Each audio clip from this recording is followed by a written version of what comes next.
Welcome to this Neeko Ultimate Guide. Hello, enemy! I'm Zoose, and after testing plenty of items and runes from the best pro and solo queue players, I've put as much information in this guide to help you emulate their builds and gameplay. This guide contains everything you need to dominate and reach your goal this season, and here's a quick preview of what to expect. In the abilities section, I'll quickly cover what her abilities do, then mention tips and tricks after each one to instantly give you an advantage in the next game, as well as the ability order strategy. The build section contains 3 to 6 full cheat sheets that you can use right now in your next game with all the details displayed on screen. Then we'll go into detail on all items, runes, shards, and summoner spells so you know the most optimal choices to make for your specific game situation. There's even an AD crit Neeko build. The combo section is where things start to get spicy, where you'll learn how to deal optimal damage in order to outplay and burst your enemies. There'll be animations on screen to guide you through every single step in slow motion, and then we'll show ranked gameplay footage of these combos in action. The mechanics section will go deep into Neeko's unique kit, covering special interactions with each of her abilities and how to use them so you can have the edge over your opponent. I've even added a special section called Mind Games specifically for Neeko's disguise and cloning abilities. We'll look into effective techniques to outsmart your opponents through deception, baiting, juking, and more. This is what will really set you apart from other Neeko players. Tricky! Gameplay section contains strategies to play Neeko at every single stage of the game, including tips on laning phase, options to consider whether you're ahead or behind, and team fighting strategies. Matchups include over 40 different mid-champs, which includes information on how to counter these champs, item purchases, power spikes, and special interactions you can abuse to give you the edge. In strengths and weaknesses, we'll look over her strengths and why you want to play Neeko over other champs, and then her weaknesses, which I'll cover solutions to combat. You might even want to check out this first so you have a good idea of what to expect. Since Neeko's kit is so versatile, I'll actually cover 3 other roles where she's definitely viable, which is top lane, bot lane carry, and support. There'll even be specific cheat sheets for these roles if you want to try it out right now. And finally, right at the end, for those who really enjoy these guys and want to support, I'll mention options there. Neeko's unique playstyle feels like a safe poke mage, yet she has the potential to go all in and CC the entire enemy team. She's even got a few tricks up her sleeve with her cloning abilities, which I'll cover thoroughly to help you gain an advantage. She's definitely become one of my favorite AP mids to play, so I've tried to cover everything possible in this guide. There's a full list of timestamps and details in the description, which will make it easy to find anything you want in this guide. Remember to save this video to a playlist or bookmark it so you can come back to certain parts whenever it's convenient for you. If you find this guide helpful at any time, be sure to give it a like. Neeko strong, can take on world!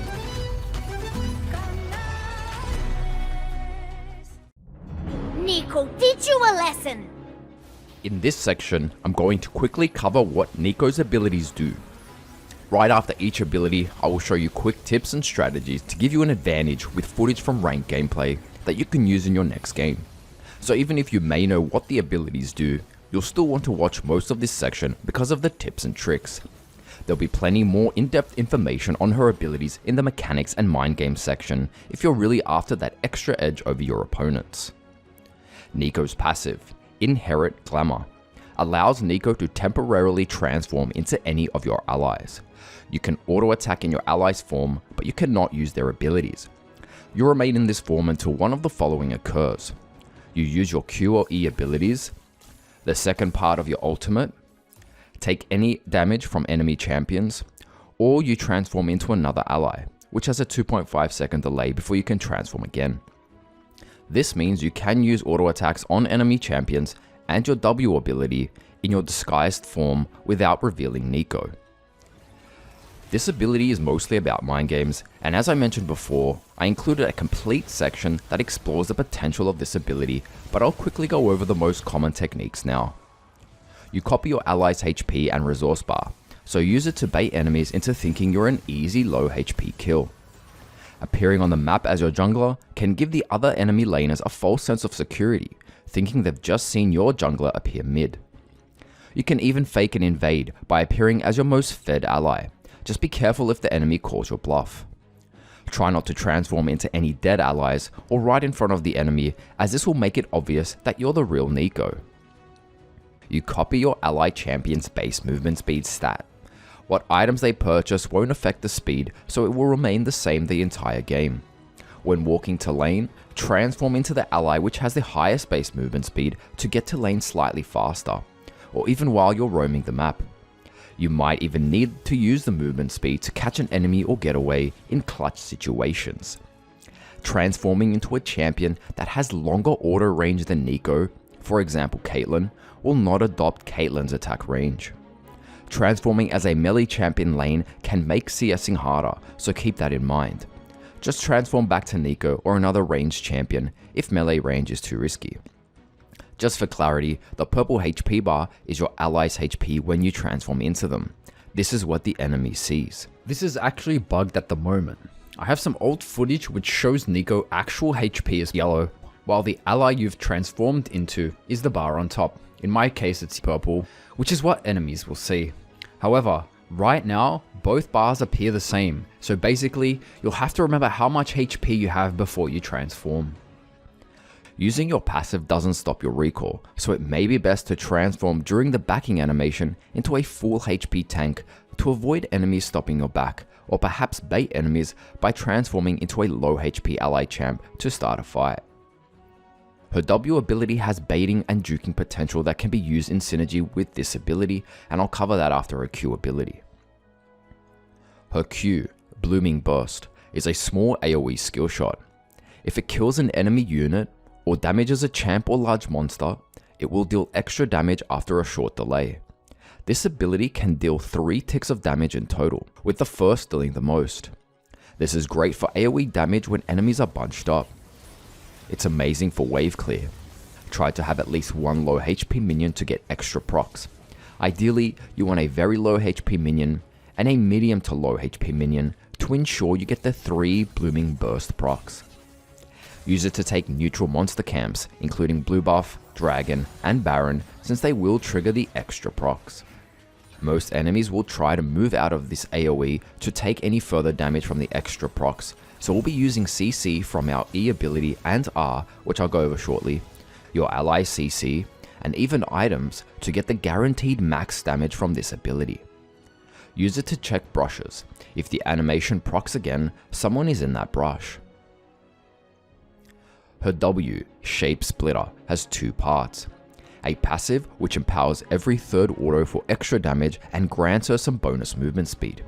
This third empowered auto attack scales quite nicely, so remember to weave in auto attacks for optimal damage in trades. I'll cover everything you need to know in the combo section. Use the movement speed after you've used the third empowered auto attack to stick to your targets, flee from threats while kiting, or simply reposition in team fights. The extra damage proc can be used on towers, making Neeko very effective at taking towers quickly.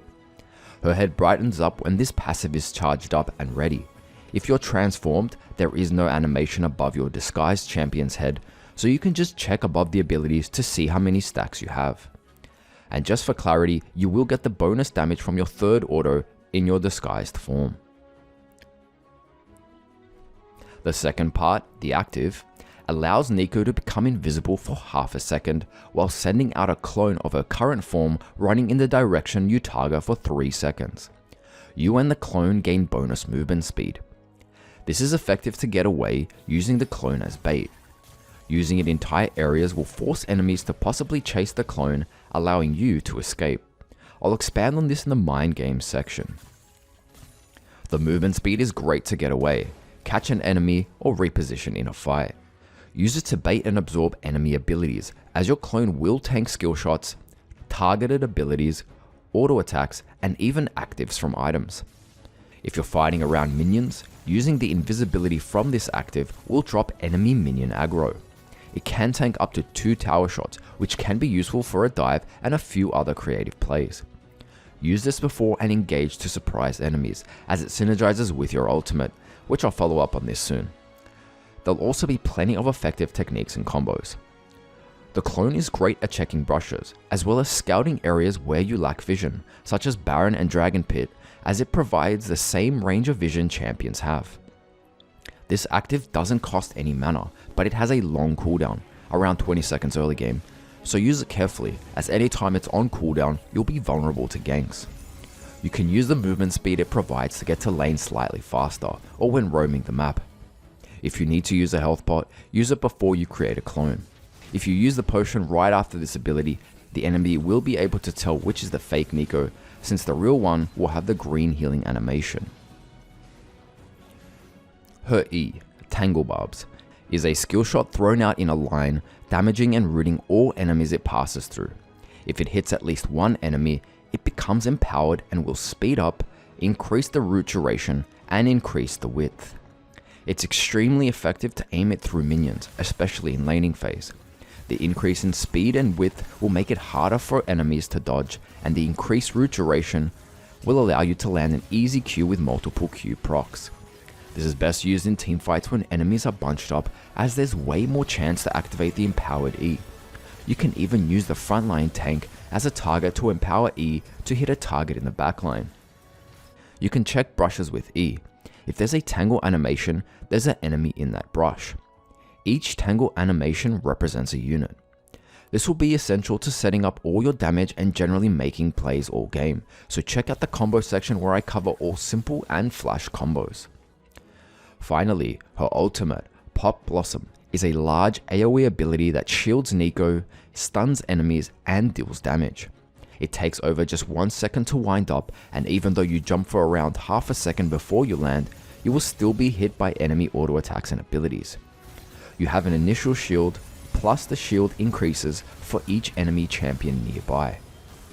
It's great for both engaging and disengaging, aiming to hit as many enemies as possible, for not only the massive AoE damage and multiple enemy stun, but the increased shield.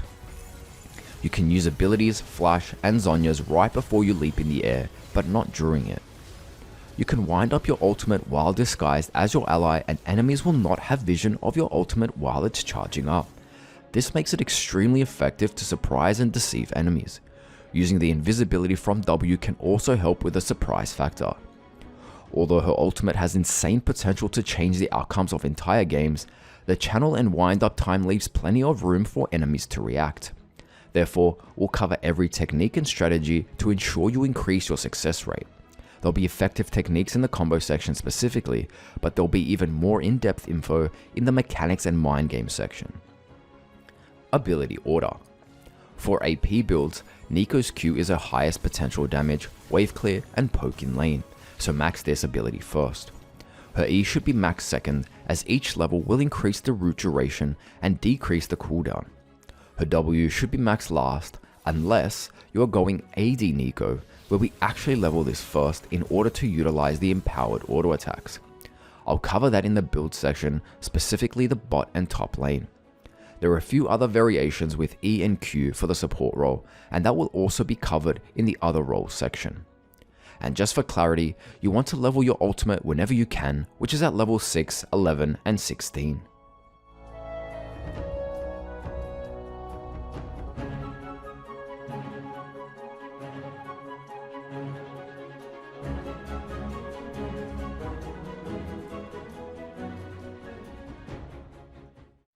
Who's strong Neeko now?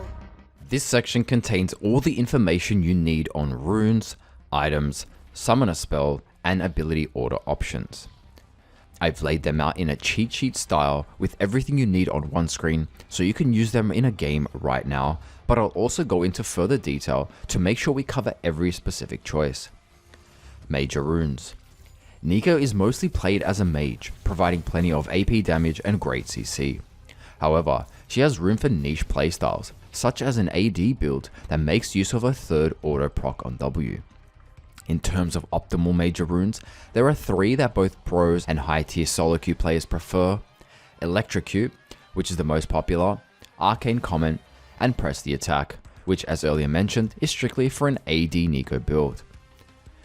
The other viable runes, some just barely viable, include Dark Harvest, Hail of Blades, Glacial Augment, and even Predator, and I'll quickly cover these at the end of the major runes. The important choices will also be determined by the minor runes and item purchases you pick for each game, so I'll mention special interactions and specific situations to help you make the most effective choice. AP Neeko. Let's first cover two major rune choices for AP Neeko. If you want to play AP Neeko in top, bot, or support, most of the details will be here, but you can check out the section towards the end of this guide for any specific choices that lane may need. Electrocute. Let's first cover the most popular and highly effective rune for Neeko, Electrocute. Hitting a champion with 3 separate auto attacks or abilities within 3 seconds deals extra adaptive damage, which is AP in Neeko's case. This has become the staple rune for Neeko as it complements her poke and burst playstyle. A simple EQ and an empowered auto attack procs this damage, which is effective for trades in lane and of course one-shotting squishies later on, so make sure to check out the combo section to take full advantage of this. You're able to take up to 5 mythics with Electrocute, which we'll cover after runes. Minor runes. When it comes to minor runes from the Domination tree, you can pretty much take the same runes every game, but there's room for personal preferences. The first minor rune is Taste of Blood, offering health anytime you damage an enemy, making it great for sustain in laning phase and even later on in the game as it scales with AP and levels.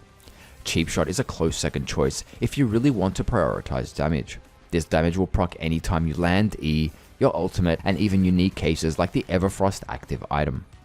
The second minor rune, one of the most popular choices, is Eyeball Collection for the increased AP on enemy takedowns and the extra 10 AP once you've reached 10 eyeballs. A great default rune choice for a chance to snowball. Ghost Poro is an underestimated viable choice. Although it's rarely picked, it will provide some extra vision and you'll gain some AP when the Ghost Poro catches out an enemy. Honestly, it's a close call, but a good rule of thumb is to pick Eyeball Collection if you are confident in picking up kills, while Ghost Poro would be the better defensive option for the vision it provides. If you're simply unsure and lack the judgment to make the early call, then just go with Eyeball Collection. The final rune for Electrocute is Ravenous Hunter as the most popular rune. Basically, the safest choice as it provides great scaling sustain that stacks on unique enemy takedowns. Ultimate Hunter seems to be just as viable as it will probably be your best bet if you plan to constantly make plays and start fights, reducing the cooldown of your ultimate. And although not as popular, Relentless Hunter as the final rune choice for the out of combat movement speed. This bonus movement speed can really help Neeko engage to close distance and land that important E route, or simply move around the map and make plays. Second pages. As for second pages, there are two optimal choices with Electrocute, Sorcery and Inspiration. From Sorcery, you want to take Mana Flow Band as your first choice, as it slightly helps deal with any mana problems Neeko may have early on until you finish your Lost chapter, as well as provide that 1% mana regen once you've reached 10 stacks, which is at 250 bonus mana. The next two runes are just as optimal and should be chosen on certain conditions. Transcendence is the better option when early pressure isn't your priority, and you can farm and focus for the start of mid-game. It increases your ability haste by 5 at level 5, another 5 at level 8, and finally at level 11 you'll now reduce the cooldown of your basic abilities by 20% on champion takedowns.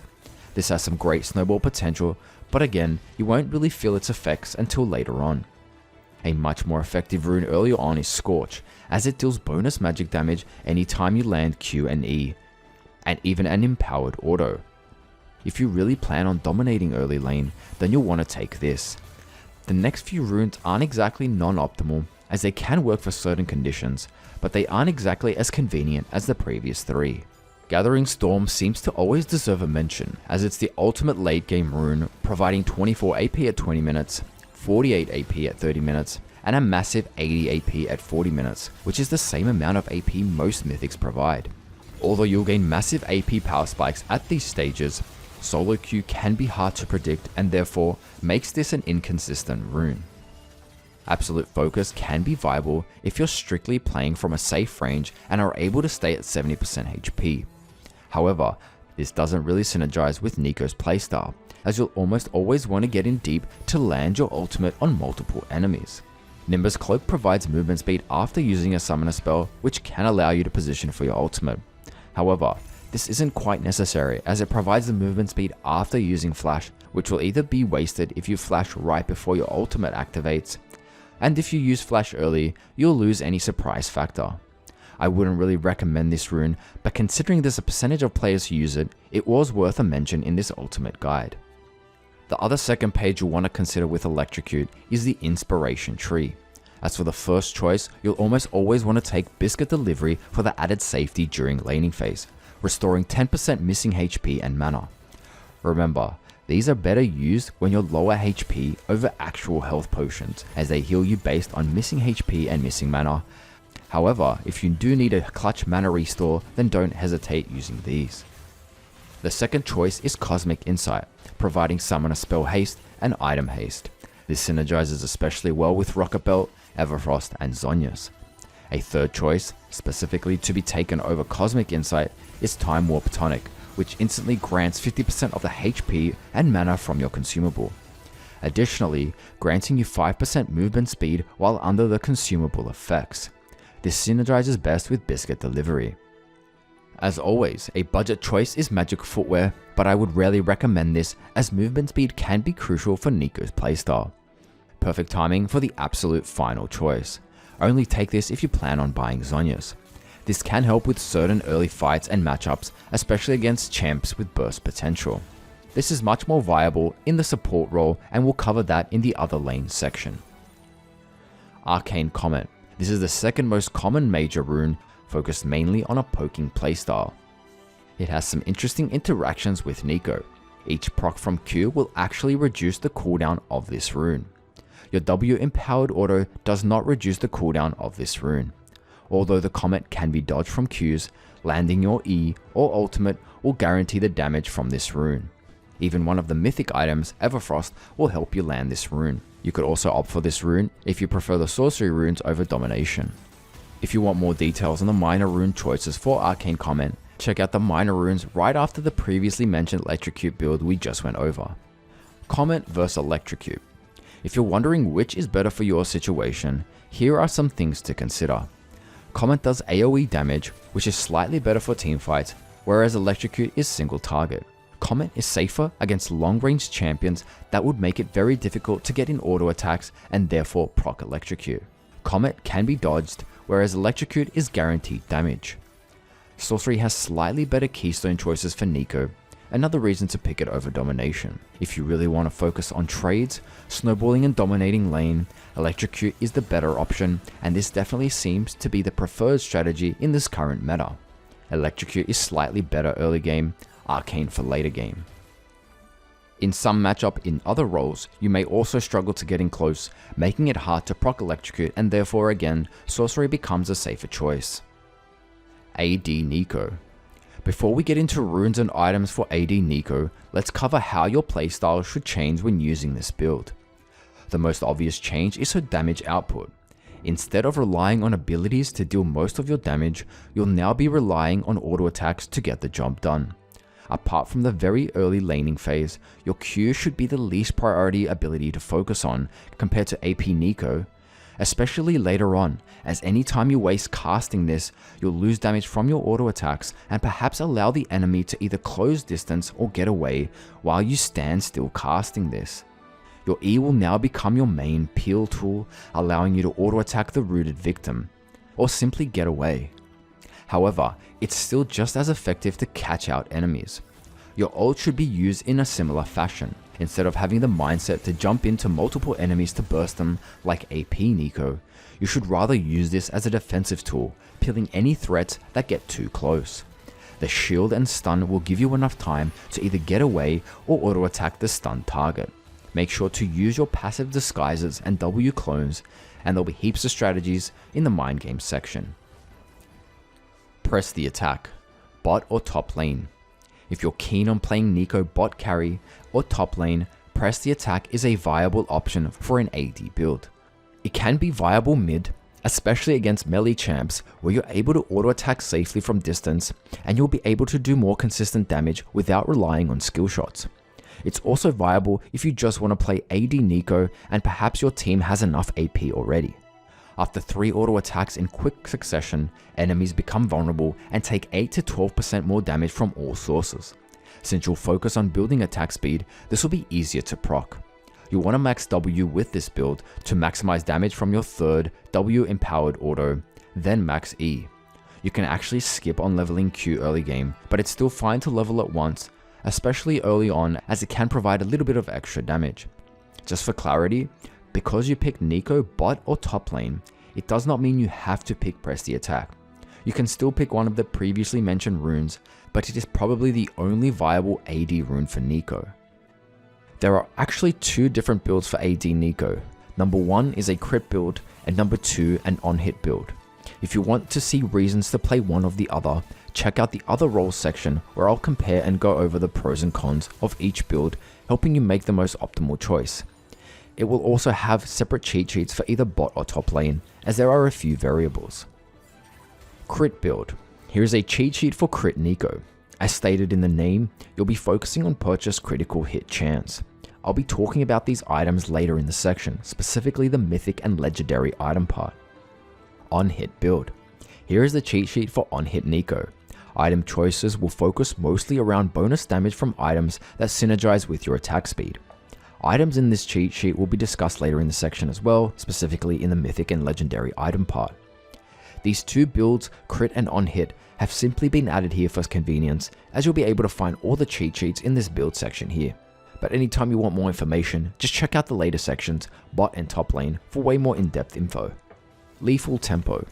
I'm quickly adding this as a substitute for press the attack cheat sheet. Basically, your attack speed will increase temporarily 1.5 seconds after you attack an enemy, and you'll have the increased attack speed for 3 seconds, extending to 6 seconds if you keep attacking an enemy champion.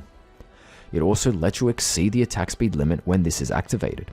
Already we can see the potential of consistent damage from this rune. As long as you can keep auto attacking enemies safely, you'll be able to shred anything in your path.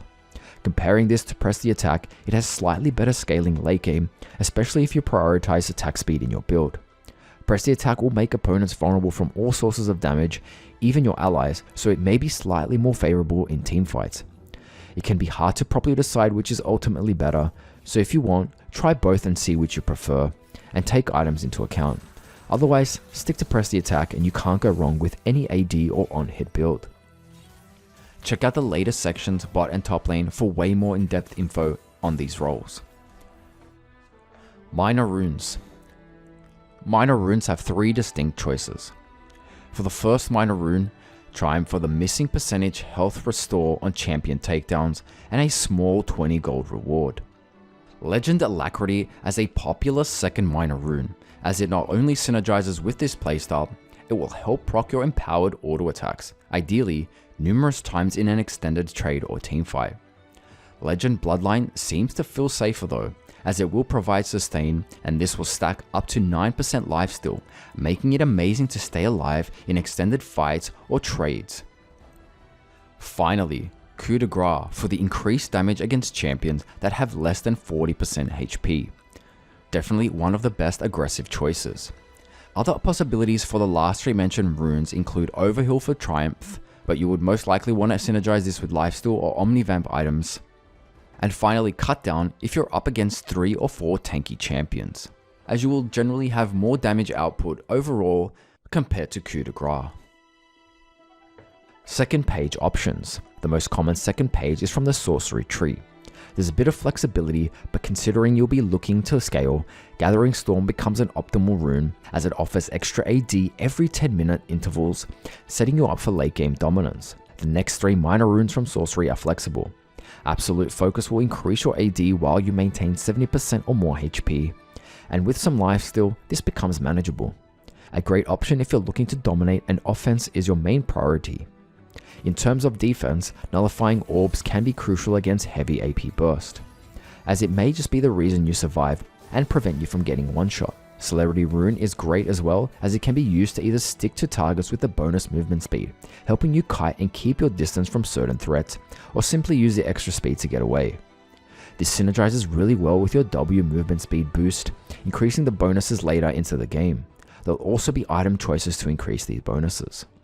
Another second page option for AD Neeko is Domination, focused on sustain. One of the most common combination of runes is Taste of Blood and Ravenous Hunter. I've gone over these runes previously when I talked about the Electrocute build, and it's essentially the same reason. It offers a little more safety early on, and sustain scales nicely, especially once you've fully stacked the Ravenous Hunter. 4 other major runes. The 3 previous major runes, Electrocute, Arcane, and Press the Attack, are by far the most optimal and popular runes.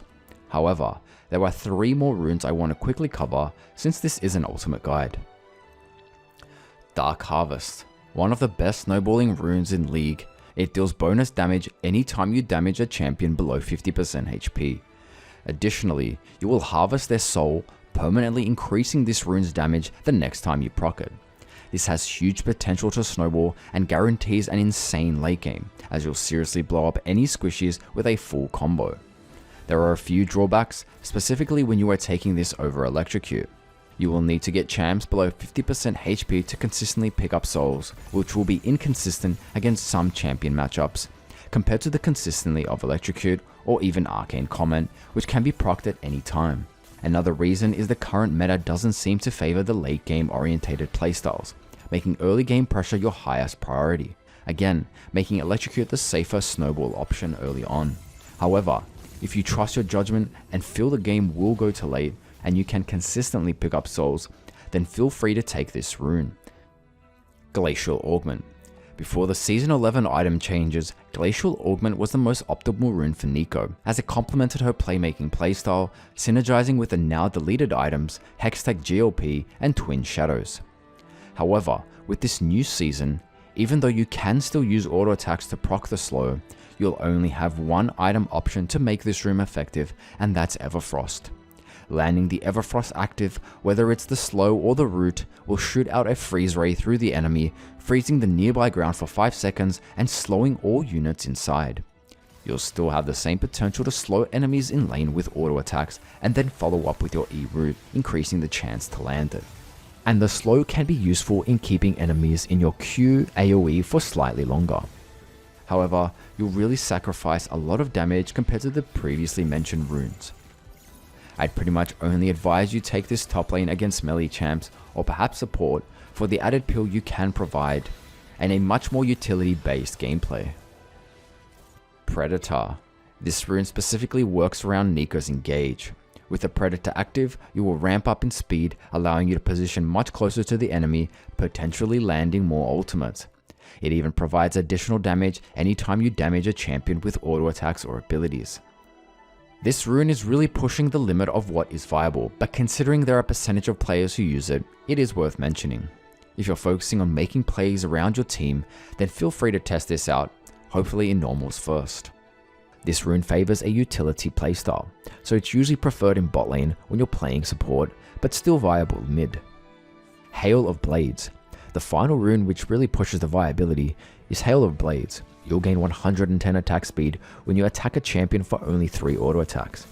If you're able to go for a trade early combo in lane and get off 3 auto attacks, it does a little more damage comparing to a trade combo with only 1 auto and an Electrocute proc. It can also benefit AP builds with the attack speed item Nash's Tooth. Again, it's really pushing the viability, but it's still picked by a number of players, and so I thought it would be worth mentioning here. Support Neeko. Now let's go over 2 cheat sheets specifically made for Neeko support in the bot lane. The 2 viable runes for Neeko support is Electrocute and Arcane Comet, but I'll actually mention a few more in the other role section at the end. This Electrocute cheat sheet is made to maintain dominance and pressure in lane, as it's considered more of a burst and all-in playstyle. You'll usually want to have an AD that is quite dominant in laning phase, at least more dominant than the enemy AD and support. By the way, you can even substitute Predator if you want to focus more on engage, which might be necessary if your team doesn't have any. This Arcane Comet cheat sheet is made to play much safer in lanes where you are outranged and need to play further back. You won't be able to proc a rune like Electrocute consistently, so Arcane Comet becomes more effective. These are mostly similar to the previous Electrocute and Arcane Comet, but there's certain changes to some runes and item choices. If you want more information as to why, how, and when to play support Neeko in the bot lane, check out the other roles section for more in-depth info, where I'll provide tips on gameplay and cover some pros and cons. A quick recount for rune choices with Neeko. So we've mentioned quite a few runes and earlier stated that she can be played in a total of 4 different roles or lanes. Therefore, I want to make it clear as possible using a quick table. Basically, you can play AP Neeko in all 4 roles, but AD Neeko is viable for top lane or bot carry roles. As for the runes, all runes are for AP Neeko except Press the Attack, which is exclusively for AD Neeko. Shards. Although most AP champions take Adaptive Force for the first shard, Neeko can actually opt for the attack speed shard. Ideally, you want to aim to get an empowered W auto attack, and this shard will help you get there. It even synergizes well with runes like Electrocute and Press the Attack, in which case you always want to take the attack speed shard with Press the Attack. You can still take Adaptive Force, especially in lanes where you'll struggle to get in auto attacks, which is mostly when you'll take Arcane Comet. The second shard is always AP/Adaptive Force. The third shard is situational, as you want to pick armor or magic resist depending on your laner. Armor rune is always the default if you're unsure. Items. Starting items. Now let's move on to items, starting off with the first buy choices. The 2 most common and safest starts in 99% of games is either Doran's Ring with 2 health pots or Corrupting Potion. Doran's Ring will provide AP, HP, and mana from last hitting minions, as well as the bonus damage to minions, making it slightly easier to last hit. For most lanes, this is an efficient start, as it provides all the early stats you need in early laning phase, and the 2 HP pots offer room to go in for hard trades or simply survive poke. Corrupting Potion is best when you expect to take a high amount of poke or you intend to go for many hard trades early on, which means you'll either have to base earlier on, replenishing all 3 stacks, and essentially becoming gold efficient early on. It's best coupled with the Biscuit Delivery and Time Warp Tonic runes. It provides slightly more healing compared to the 2 HP pots with the Doran's Ring, and more mana regen within a short amount of time. Doran's Ring will provide more mana over a slightly longer early laning phase. Teleport becomes favourable when you expect early bases, as you'll either go in for hard trades or get poked down, use all your Corrupting Potion stacks, base, replenishing all 3 stacks, then going back to lane. In order to make Corrupting Potion more efficient, you must aim to trade while the burning passive is active, again making it most efficient when you are up against champs you can go in for long trades with. Again, if you ever feel you want the extra added safety, prioritize taking Biscuit Delivery from Inspiration over the Sorcery minor runes. Also, if you find yourself backing early on, you can always obtain the Doran's Ring on top of the Corrupting Potion. A very rare but viable start is Dark Seal with Refillable. This is considered a gold efficient start with potential to snowball, but it's also very risky, leaving you in a vulnerable position after any heavy poke or trade. Although not recommended as a starting item, the Dark Seal is a great first back option. All the bonus stats and sustain make it a safe option for laning, plus the option to build into Magi Soul Stealer. Refillable Potion if you start a Doran's Ring. A very common and solid back is purchasing a Doran's Ring and a Dark Seal, providing buffs, stats, and sustain for the important early laning phase. If you're still unsure which rune to take against a certain champ, check the matchup section for specific champs. Doran's Sword plus 1 HP pot. Finally, if you've chosen to play AD Neeko, then you'll likely want to take Doran's Sword with 1 HP pot. It provides attack damage, HP, and Omnivamp, allowing for sustain over longer laning phases. You want to take this against laners you can consistently auto attack, like melee champs in top lane, or maybe bot lane, where you'll either have a support with a lot of pressure or heals. Quick AD Neeko mention. You can still take Doran's Ring or sometimes Corrupting Potion over Doran's Sword if you've chosen Press the Attack rune. You'll basically want the 2 health pots if you feel like 1 HP pot isn't enough. Epic items, aka components. Before we move on to mythic, legendary, and epic items, I want to clarify that Neeko is quite a flexible and versatile champ. She can potentially pick up to 6 AP and 2 AD mythic items depending on the situation and runes you've chosen. I'll try to add as many examples and situations to best fit your needs and hopefully help you make the most efficient choice. Epic items.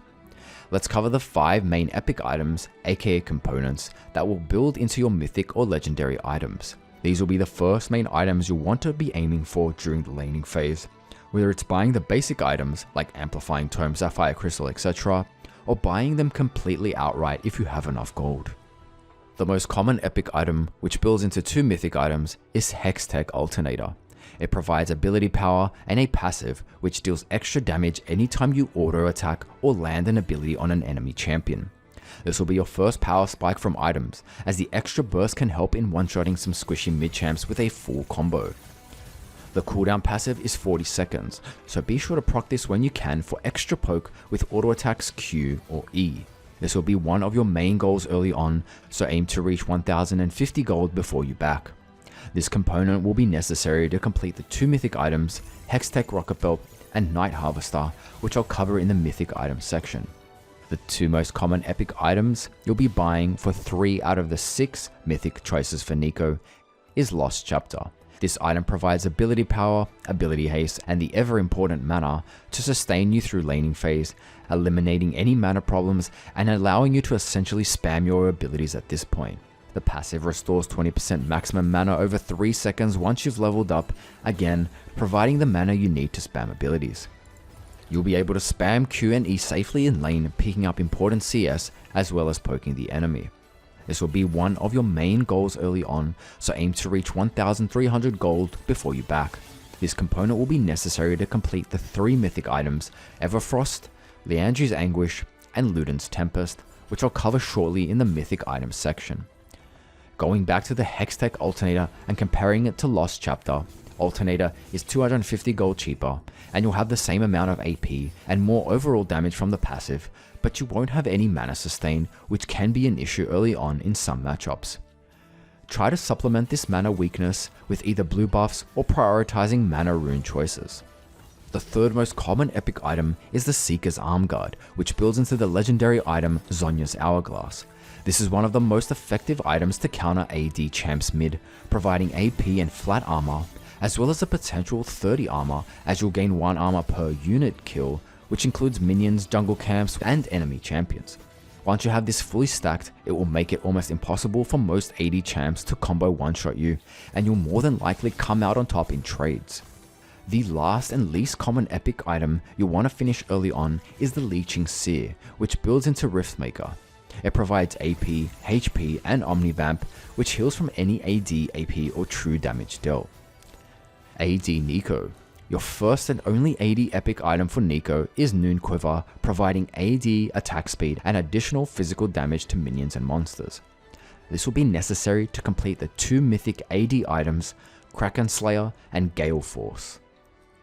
Let's quickly cover the other possible epic and basic items early on. You can purchase Stopwatch quite early, especially if you're aiming to buy Zhonya's Hourglass later on.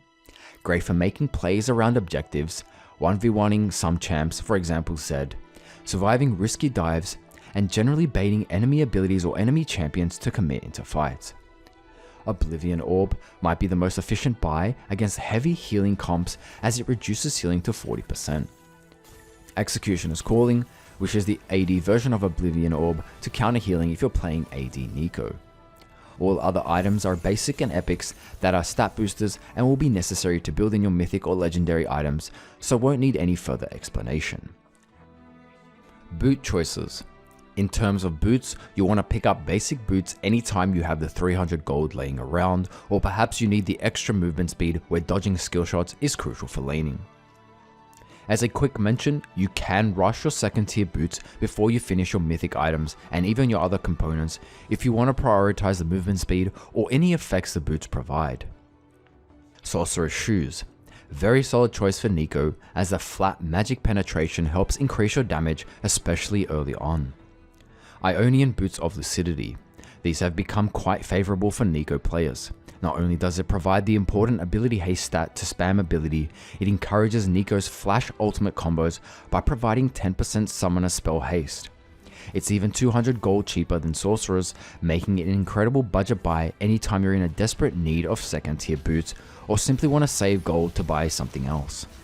If you're unsure of which to buy, remember sorcerers are generally better for damage if you are the main carry on your team and you're looking to one-shot squishies. Ionian boots are cheaper and more focused on utility, so if you're aiming to make plays with your team, pick these. Mercury treads are your first defensive option, providing magic resist and the important tenacity stat. In matchups where enemies can one-shot burst you or the enemy team has heavy CC, you want to prioritize these. Additionally, if dodging skill shots is crucial to survive, you can rush these second tier boots for the increased movement speed.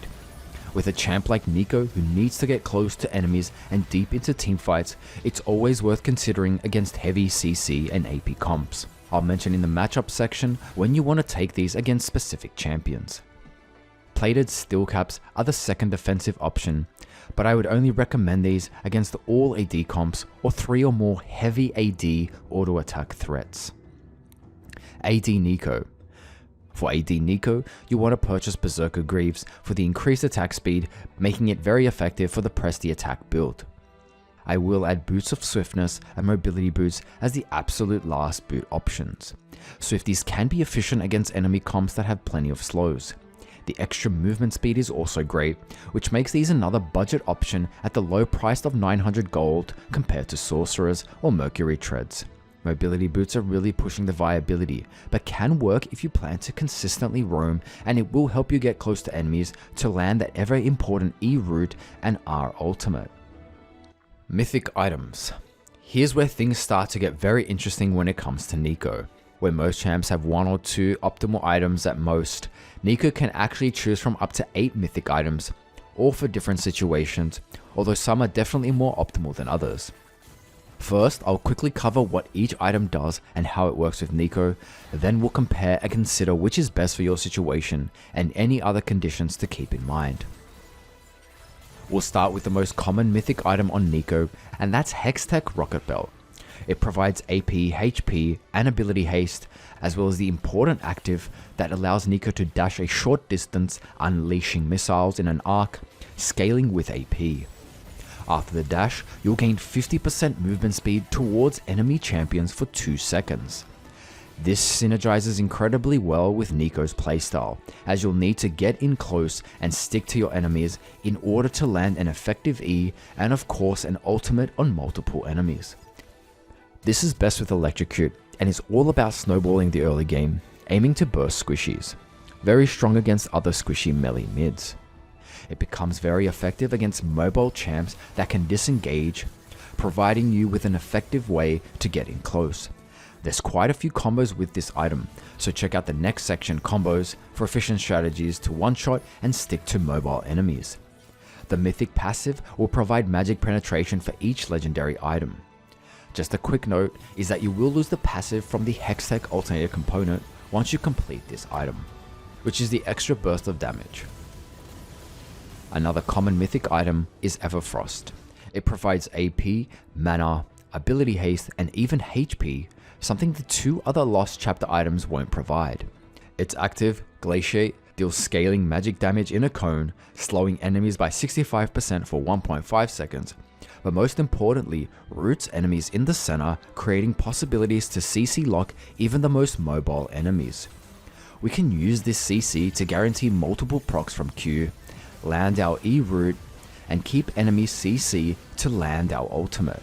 This active also counts as a stack towards Electrocute, and I'll show you how to efficiently use this in the combo section, as you can effectively get a proc from Electrocute without needing to auto attack. This could be considered the favorable item if you want mana, utility, and HP. The mythic passive provides AP per legendary item. Just a quick note is that you will lose Lost Chapter passive where you gain mana on leveling up, but this won't be an issue as you'll gain 300 mana upon completing Everfrost and all the other Lost Chapter mythic items I'm about to mention. Another common mythic item, almost equal second in popularity, is Luden's Tempest, providing AP, magic penetration, mana, and ability haste. After landing an ability, its passive, Echo, deals additional magic damage to the target and 3 nearby enemies, as well as granting you 15% movement speed for 2 seconds. Just like Everfrost, it builds from Lost Chapter, so it's a great item for mana sustain in lane and general freedom to spam abilities without going Although Ludens favors more poke style mage champs, Neeko generally takes a more playmaking role, and that utility is something this item doesn't really provide compared to the two mythics. However, it still does have the bonus movement speed when you've landed a spell. The mythic passive will provide magic pen to each legendary item, generally making this item great for squishy enemy team comps, and if you want to play a more poke orientated playstyle. Liandry's Anguish is the last mythic item built from Lost Chapter. In terms of stats, it provides AP, mana, and ability haste. Landing an ability applies Torment, which burns enemies, dealing magic damage over time, scaling with AP, and a percentage of their health. While they are burning, enemies lose 5% magic resist per second, up to a total of 15%. Basically, it's an effective damage over time item that provides everything Neeko needs to burst squishies, yet it becomes efficient in chunking tankier enemies with a percentage HP damage and loss of magic resist. Against some team comps, Nemo does better with longer trades, constantly kiting in team fights, and this damage will slowly add up with this item.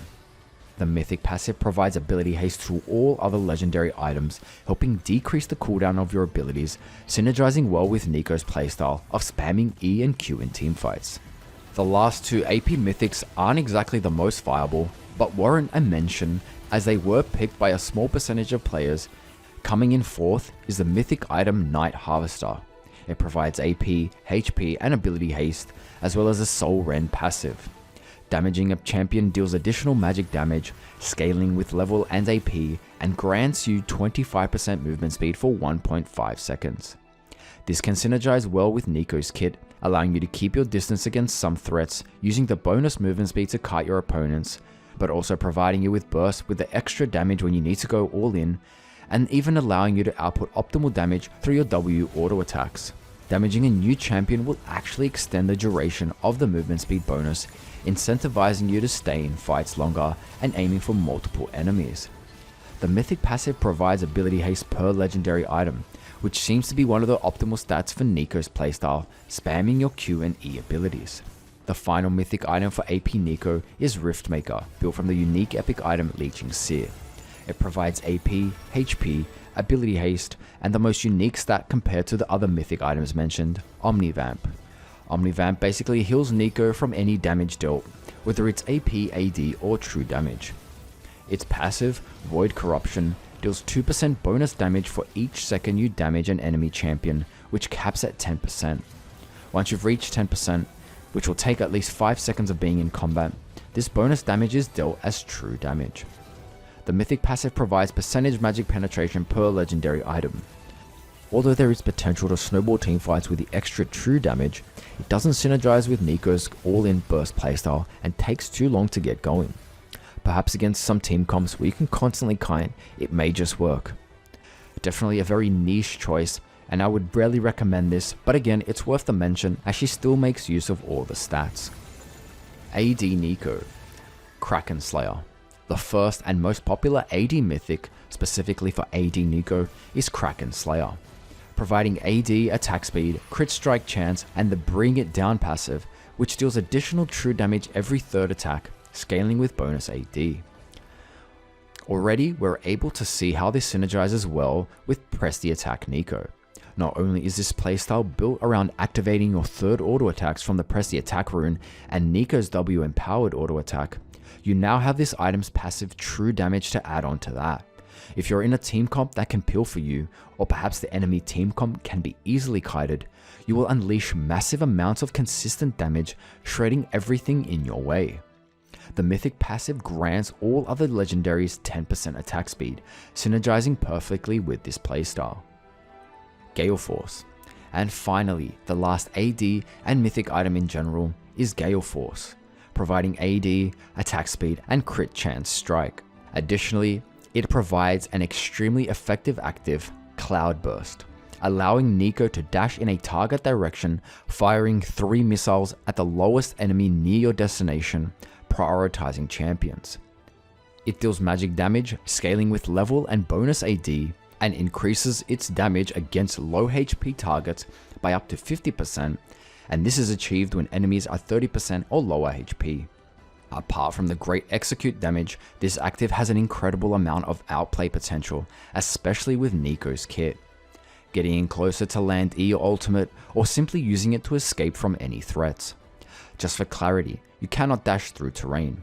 The Mythic provides a percentage movement speed to all other legendaries. Legendary item choices. When it comes to legendary item choices, there are a few conditions you should keep in mind. The synergy with your mythic item and rune choices for that game. Consider the enemy team comp, whether it's countering certain champs with healing reduction or surviving burst from assassin threats. And a final condition to consider, specifically with Neeko, is how to synergize with your team and what playstyle you're going for, whether it's to one-shot burst squishies if you're the main carry, or becoming the playmaker of your team with utility-based choices when you have damage covered through other champions. Zhonya's Hourglass. Not only does this item have a convenient build path with the already mentioned Seeker's Arm Guard and Stopwatch, it's extremely affordable and counters so many champions, not just AD champs.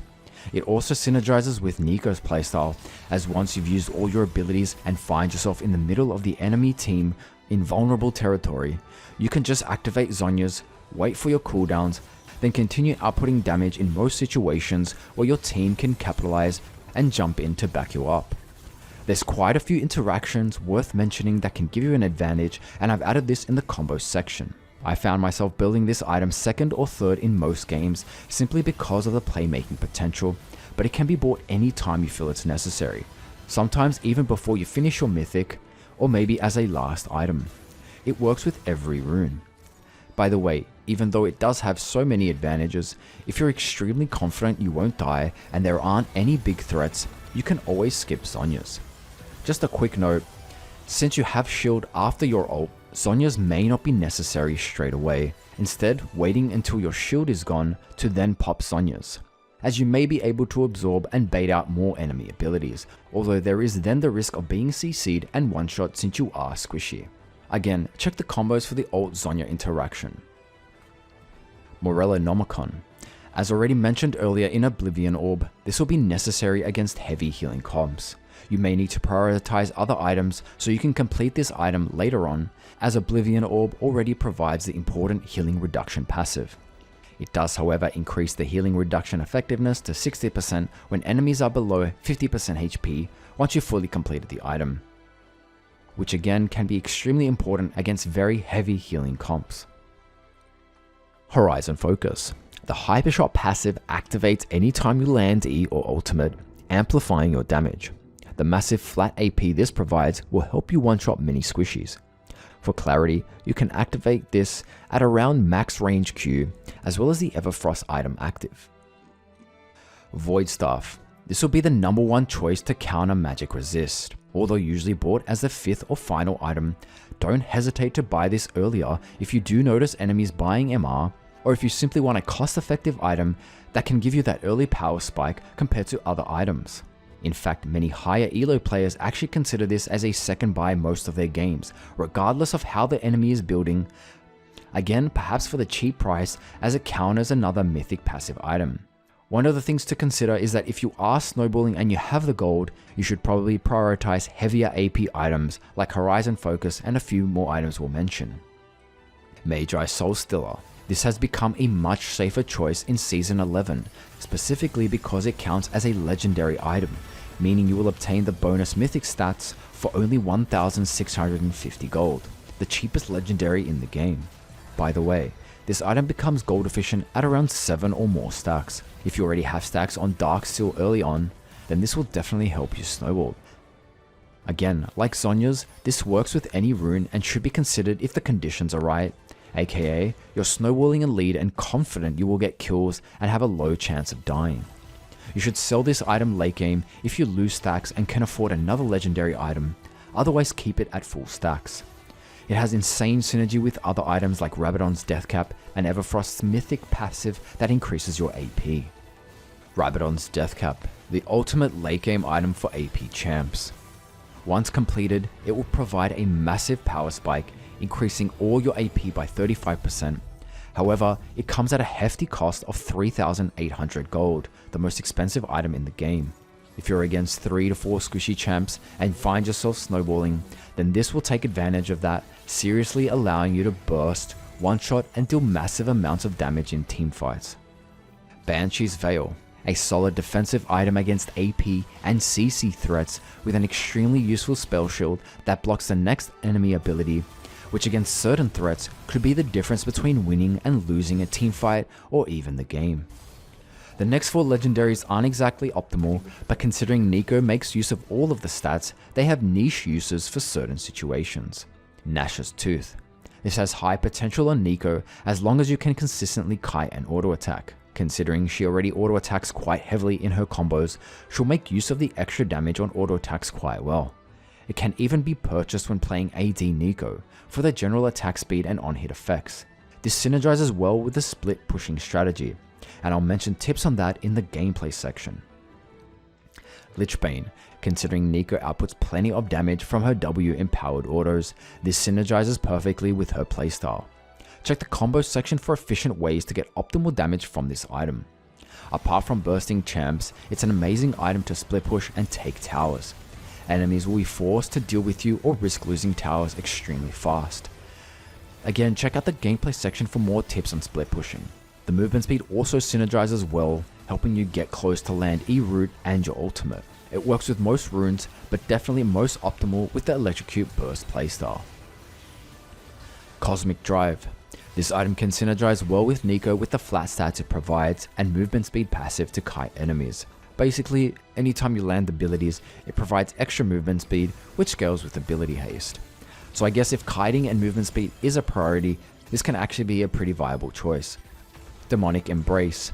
A damage over time item anytime you land abilities. This is great to purchase whenever the enemy team has 3 or more tanky champs. It can even help Neeko gain some tankiness, providing her flat HP and stacking armor and magic resist, increasing with each enemy champion to tank damage and stay in fights longer. AD Neeko Legendaries. Blade of the Ruined King. AD attack speed and lifesteal. With the first passive, Mist's Edge, Neeko's auto attacks will apply physical on-hit damage equal to the target's current health, making it perfect to shred tankier enemies. The second passive, Siphon, after 3 auto attacks will deal magic damage based on level and still movement speed for 2 seconds, synergizing well with the press the attack and generally kiting playstyle of AD Neeko. RUNES Hurricane.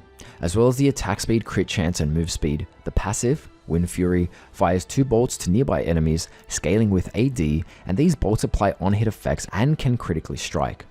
With this item, you'll be way more effective at dealing damage to multiple enemies in teamfights. It synergizes well with your W empowered auto, as each bolt will count as a charge. This means if there are 3 enemies within range, you'll always have your empowered auto active. However, it will only apply your W empowered damage to the main target. Each bolt does not count as a stack towards Kraken, and your true damage Kraken auto will only apply to the main target. Guinsoo's Rageblade.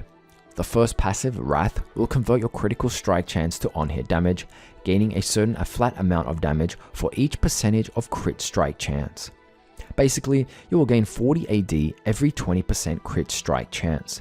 The second passive doubles your on-hit effects every 3rd attack. However, it does not double your W empowered auto attack, and many Neeko mains have considered this to be quite buggy. Infinity Edge provides AD crit strike chance and the Perfection passive, increasing your crit strike damage by 35% whenever you have over 60% crit strike chance. Generally, you want to already have 40% crit strike chance before you buy this. Phantom Dancer. Attack speed, AD, crit strike chance, and movement speed. The Spectral Waltz passive grants ghosting, allowing you to ignore collision with other units, and more importantly, bonus movement speed percentage for 3 seconds. In addition, you can activate extra attack speed after you have auto attacked 4 times for 3 seconds. Bloodthirster.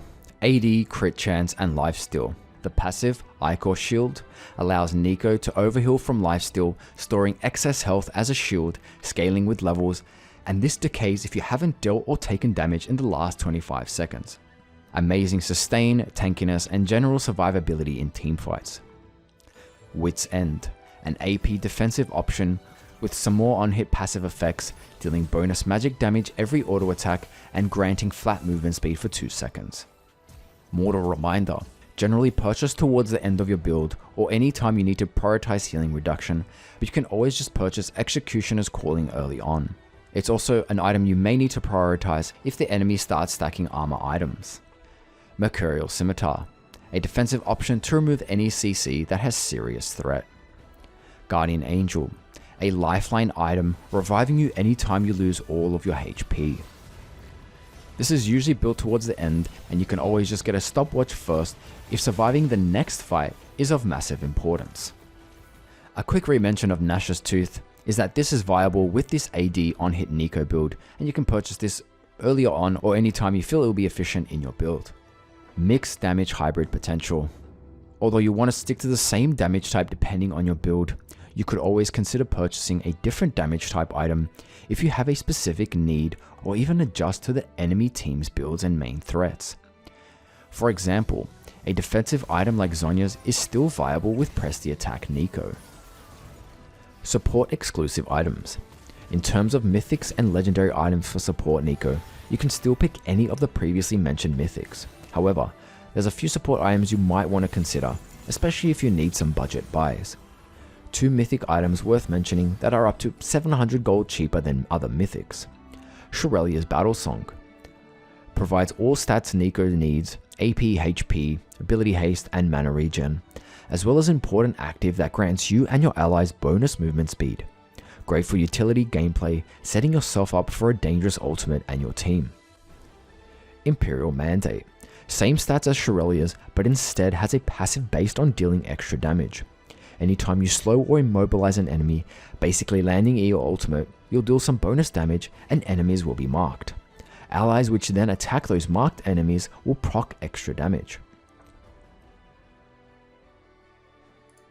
ELIXIRS.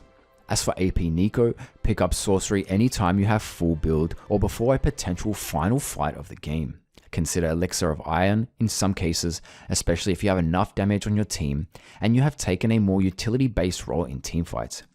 With AD Neeko, you can purchase the Elixir of Wrath for the bonus AD and lifesteal. Summoner Spells. When it comes to summoner spells, Flash is always your first choice, with most of the time the second choices being between Ignite or Teleport. Ignite.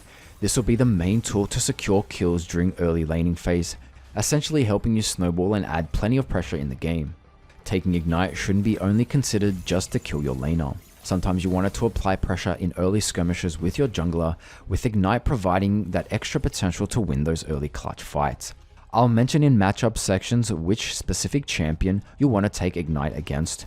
It even has utility uses like Grievous Wounds, effective to counter healing based champs, and grants vision, something useful when fighting around fog of war areas. If you simply prefer playing an aggressive playstyle in every matchup, then you can just take Ignite every time. Teleport.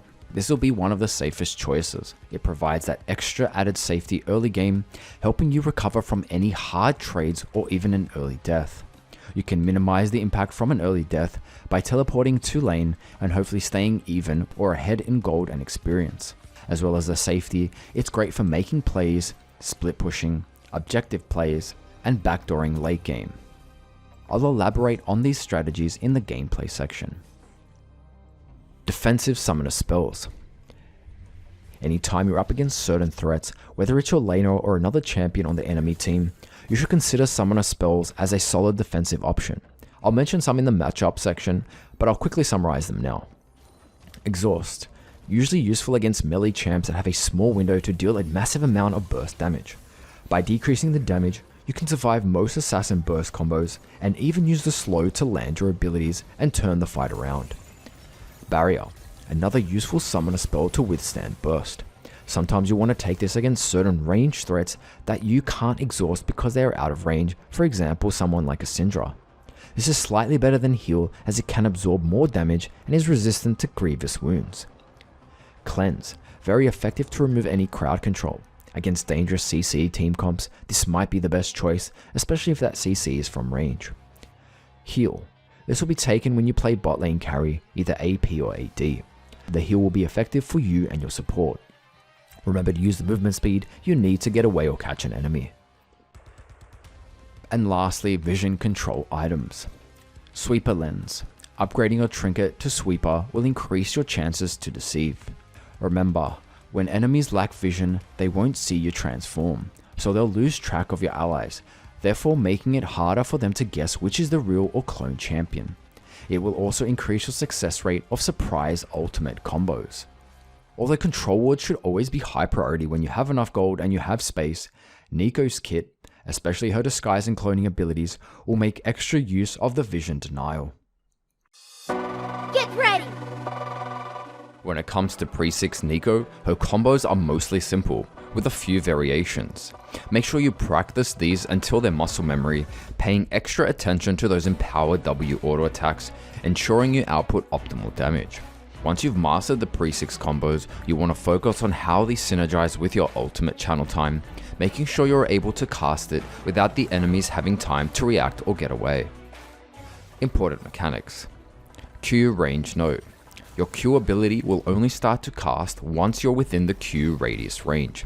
If you press Q outside of this range, Neeko will start to path towards that direction until she is in range, and then she will cast it. It's important to get a good feeling for the range, otherwise this can feel quite clunky and may even mess up your rhythm for combos. Empowered E reminder. As mentioned in abilities, your E increases with width, speed, and perhaps most importantly, the root duration, making it very effective when using it through any unit, especially minions and champions. Keep this in mind when performing combos, as the increased root duration can be chained to CC the enemy even longer with your ultimate ally CC, and even some items like the Everfrost active. Empowered W auto attacks. When Neeko has charged up her W auto attack, her empowered auto animation has a much smaller windup, so it basically sends out the auto attack faster than her normal attacks, but it doesn't actually increase her attack speed. Just make sure you get a good feel for this and be aware of when the next empowered auto is up, so you can have smoother combos. Also, you can use the empowered W auto bonus movement speed to position or get closer to execute your combos and generally kite your enemies. Main Pre-6 combos. Main poke combo. E, then Q. You want to E, and if it lands, instantly throw your Q. Great poke combo that allows you to deal a good chunk of damage from long range, especially if you can't get in auto attack range. E is best used through minions when using this in lane, or through other champions during teamfights. If your E isn't empowered, you'll usually only get 2 Q procs. And if you're not able to land the E route, simply hold on to Q to save mana. Quick mention with EQ at max range. If you E, then instantly Q, but your Q is out of range, Q won't be buffered and you won't Q at all. Therefore, at max E range, you want to spam Q, so after the E cast time is over, you move into Q range. It can feel clunky if you're not used to this, and you might second guess yourself thinking you didn't press Q, so quickly practice this until it feels smooth. Main poke combo 2. Q, then E. When you are extremely confident you can land your E route, then it may be optimal to use Q first, since each Q proc will take just under a second to bloom again. Essentially, you'll need the enemy to stay in your Q AoE for around 1.5 seconds after the first Q lands, in order to get those next 2 procs. This is very effective and consistent when enemies can't see you and they are walking in a predictable path.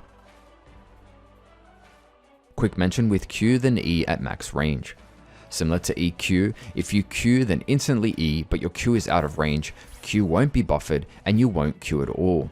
Therefore, you want to press Q and wait till Neeko walks into range, and the instant she starts casting Q, instantly E. Again, it can feel very clunky and you might second guess yourself thinking you didn't press Q, so quickly practice this as well until it feels smooth. Main trade combo.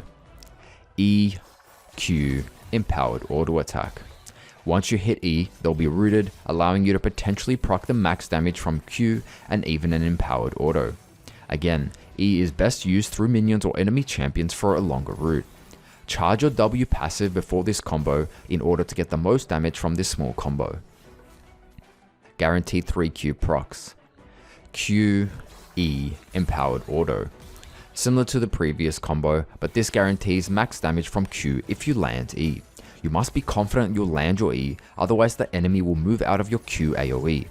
Again, add an empowered auto for optimal damage. pre-6 flash combos. Q flash or flash Q. Anytime you want to extend the range of Q to finish off a low HP enemy, you'll almost always want to consider using flash then Q. The simple reason is that if you Q and then flash, but your Q is still out of range, you simply won't cast Q. One advantage though of Q flash is to consider it while you're in a clutch fight or being chased. You can Q on the enemy close by, then instantly flash away. If enemies are close or on top of you, the Q travel time will almost be instant. Basically, you'll deal damage to enemy who's fighting or chasing you, then flash to safety. Quick combo escape. E, Q, then flash away. You want to E, Q, then flash as quickly as possible, aiming to flash away from the threat. This is perfect for those clutch fights where you need to deal damage quickly and then get out. Think of a Talon, Zed, or Master Yi who's right on top of you. This could be enough damage to kill them, enough peel to CC them, and then get out safely. Or maybe you just need to finish off one enemy, but there are other threats nearby. For example, quickly use this combo on a low HP target, then flash over a wall to escape from the other threats. You can use this on enemies close or further away. E flash combo. E, then flash. You want to E, then instantly flash. Simple combo to catch out enemies from quite some distance. Even if you're initially in range with E, but really want to increase your chances, use this combo for an almost guaranteed route. Great when you're receiving a gank or when your team is desperate to make picks. You can add W before this combo using the movement speed to close distance. I'll quickly mention that you can use flash to reposition, potentially hitting more than one target.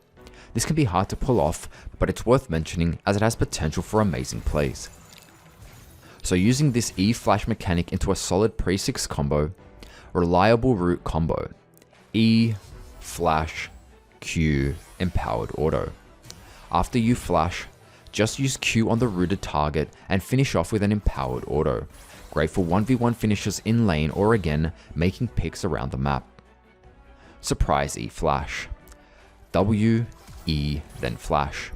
Use the invisibility and movement speed to get closer, then just as the invisibility is about to run out, E and instantly flash. This is extremely effective and should be used for important kills. Empowered W auto finisher.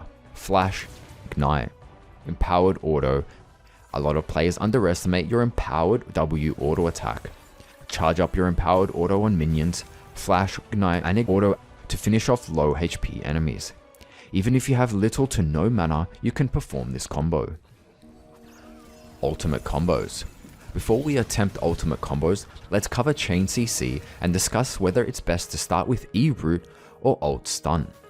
Just for clarity, in order to chain CC, you want to time each CC one after the other, just as each is about to run out. If you simply just throw all CC abilities at once, aka stacking CC, you'll essentially be wasting that CC duration. This is only important when your focus is to CC an enemy for as long as possible. If you want to output as much damage as possible, this won't be an issue. When it comes to chain CC, is it better to start E or ultimate first? Your ultimate has a bigger chance to land if you are already close to the enemy and they don't have flashes, blinks, or flash up. So if these conditions are met, you want to use your ultimate first. Then once enemies are stunned, use Q or auto attacks, then use E just as the ultimate stun duration is timing out. Now if enemies have a dash, blink, or flash available, there is still a chance they get out of your ultimate range if you start channeling after you throw E out. However, if you start channeling the ultimate, then land your E root, they'll have almost no chance of getting out, unless of course they have some tenacity or CC disabling item.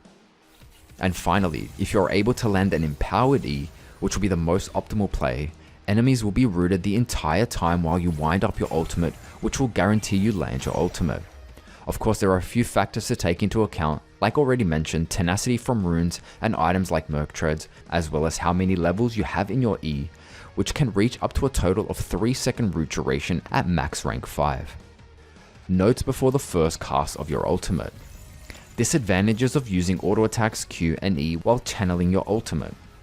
Using any of these slows you down when you really need to position deep and leave the enemy without any escapes, unless of course you land E, then enemies can't escape.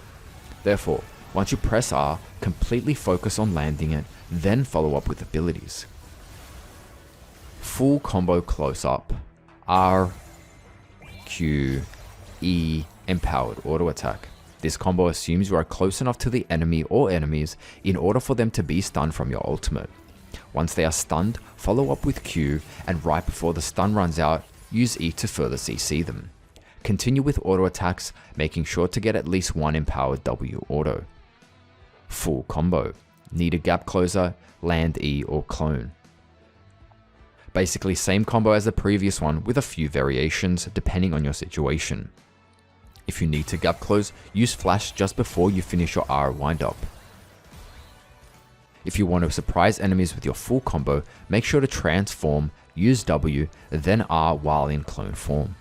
As mentioned, enemies won't see the wind up of R while you're transformed, allowing for deceiving engages. Finally, if you were to throw out your E and it lands, and you decide you want to all in, proceed with the rest of the combo. Your E may be up after your full combo depending on your cooldown at this point of the game, and if you landed an empowered E at the beginning, so be ready to use it again.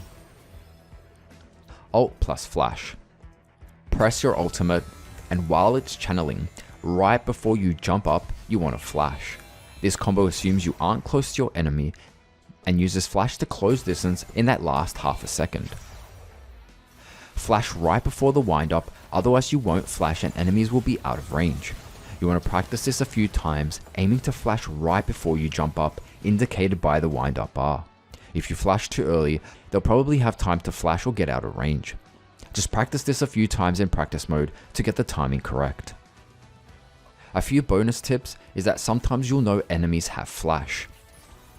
If they're already in the ultimate range before you flash, be ready to predict their flash, and they'll have absolutely no way of getting out at this point. Blast Cone Ultimate. Ult, then auto attack the Blast Cone. We'll be using the Blast Cone mechanics to knock us up and into the enemies. Once you start channeling your ultimate, auto attack the Blast Cone, aiming to be in areas where most enemies are located. You can even attempt to steal epic monsters like Baron or Dragon by timing this when monsters are low HP. Blast Cones are positioned around in quite effective spots, mostly in the jungle. You'll also want to reduce any vision enemies have, as it may even leave you vulnerable if they can see you setting it up. Invisible Wind Up. W, then Ultimate. Press W, then instantly press R. You'll start channeling your ultimate while invisible, leaving players with less time to react. Add a flash at the end for an even bigger surprise factor. So the combo would then be W, Ultimate, and then Flash, flashing just as your first cast of ult is finishing. Sneaky ult combo engage. Disguised, press ultimate, then W. While casting ultimate in your disguised form, enemies will not see the casting animation around you. Then use your W clone form to go invisible, basically leaving enemies with only half a second to react. Add flash at the end to get even deeper areas with multiple enemies nearby. Insane ultimate engage burst. Start off in passive or disguise, press Alt, E, flash, and Q. And you want to do all this before the first cast finishes. This combo will be utilizing the E flash combo from before to lock down your enemy so they can't escape from your ultimate. As long as you are extremely confident you can land E, this will have an amazing potential to make picks, one-shot a target, or hit multiple enemies bunched up. The only issue is, even if you do get an empowered E auto, you won't chain CC, you'll simply just stack all the CC at once. But if CC isn't your priority and you're confident you can burst, or you have your team to back you up with damage, this won't be an issue. Item combos. Now let's go over some combos that involve items and their special interactions. Zhonyas. Q Zhonya combo. Q, then Zhonya. Right before you enter the safety of Zhonya's stasis, you want to throw out your Q. While you're in stasis, the Q will travel, and if it hits an enemy, it will proc multiple times. This will be necessary in clutch situations. E Zhonya combo. E, then Zhonyas. Again, you want to press E and instantly Zhonyas for safety. This can save you in clutch situations and hopefully allow your team to follow up. We can actually combine the last two combos for a Q E Zhonya combo. So you want a Q, E, then Zhonyas, using the last two combos to deal optimal damage and then enter Zhonya's stasis. This is highly effective in clutch situations. Ideally, you will get all three procs of damage from Q if you land your E. Zhonya's interactions with ultimate. Once you press R, you can use Zhonya's early, at the end of the windup, or after you have landed for extra added safety. As already mentioned, in some situations you want to make sure you get the most out of your shield that you gain from your ultimate. But if you fear it won't be enough to protect you from damage, or you maybe get CC'd, don't hesitate to use Zhonya's. Template Ultimate Zhonya. Ult, Flash, then Zhonya's. Great to ult into multiple enemies and CC them with little to no risk and plenty of reward. Perfect for engages in teamfights. This ult is extremely flexible and will be one of the most common combos you'll be using. Insane ult engage burst. Passive disguise, use ultimate, E, Flash, Q, then Zhonya's. And you want to do all this before the first cast finishes. This is pretty much the same insane engage burst combo mentioned before, but this time you'll be safe in your Zhonya's at the end. This is much safer if you've flashed into multiple enemies, and you should only use this if you have teammates nearby, as you'll be a vulnerable target after the stasis runs out. It can also be used to counter some champs that can one-shot you, like Annie or Syndra. Rocketbelt. Rocketbelt plus E. Use the dash from Rocketbelt to gap close and then E. Make sure to spam E after Rocketbelt, as it will only cast E once the Rocketbelt animation is over. Using E then Rocketbelt will not extend their E range. In some cases, after using the Rocketbelt active, use the bonus movement speed to gap close up to 1.5 seconds, then use E. R plus Rocketbelt. This allows you to gap close before you jump up. Flash is still better for gap closing and surprising enemies, but this combo has a much shorter cooldown. Auto attack cancel. Auto attack, Rocketbelt active, auto attack.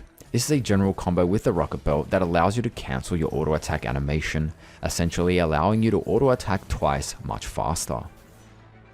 Basic massive gap closer. Flash, Rocketbelt, then E. You can seriously catch out enemies from an entire screen away with this combo. However, the tough part will be landing your E. This is best used when making a pick on an immobile target or when enemies are grouped up.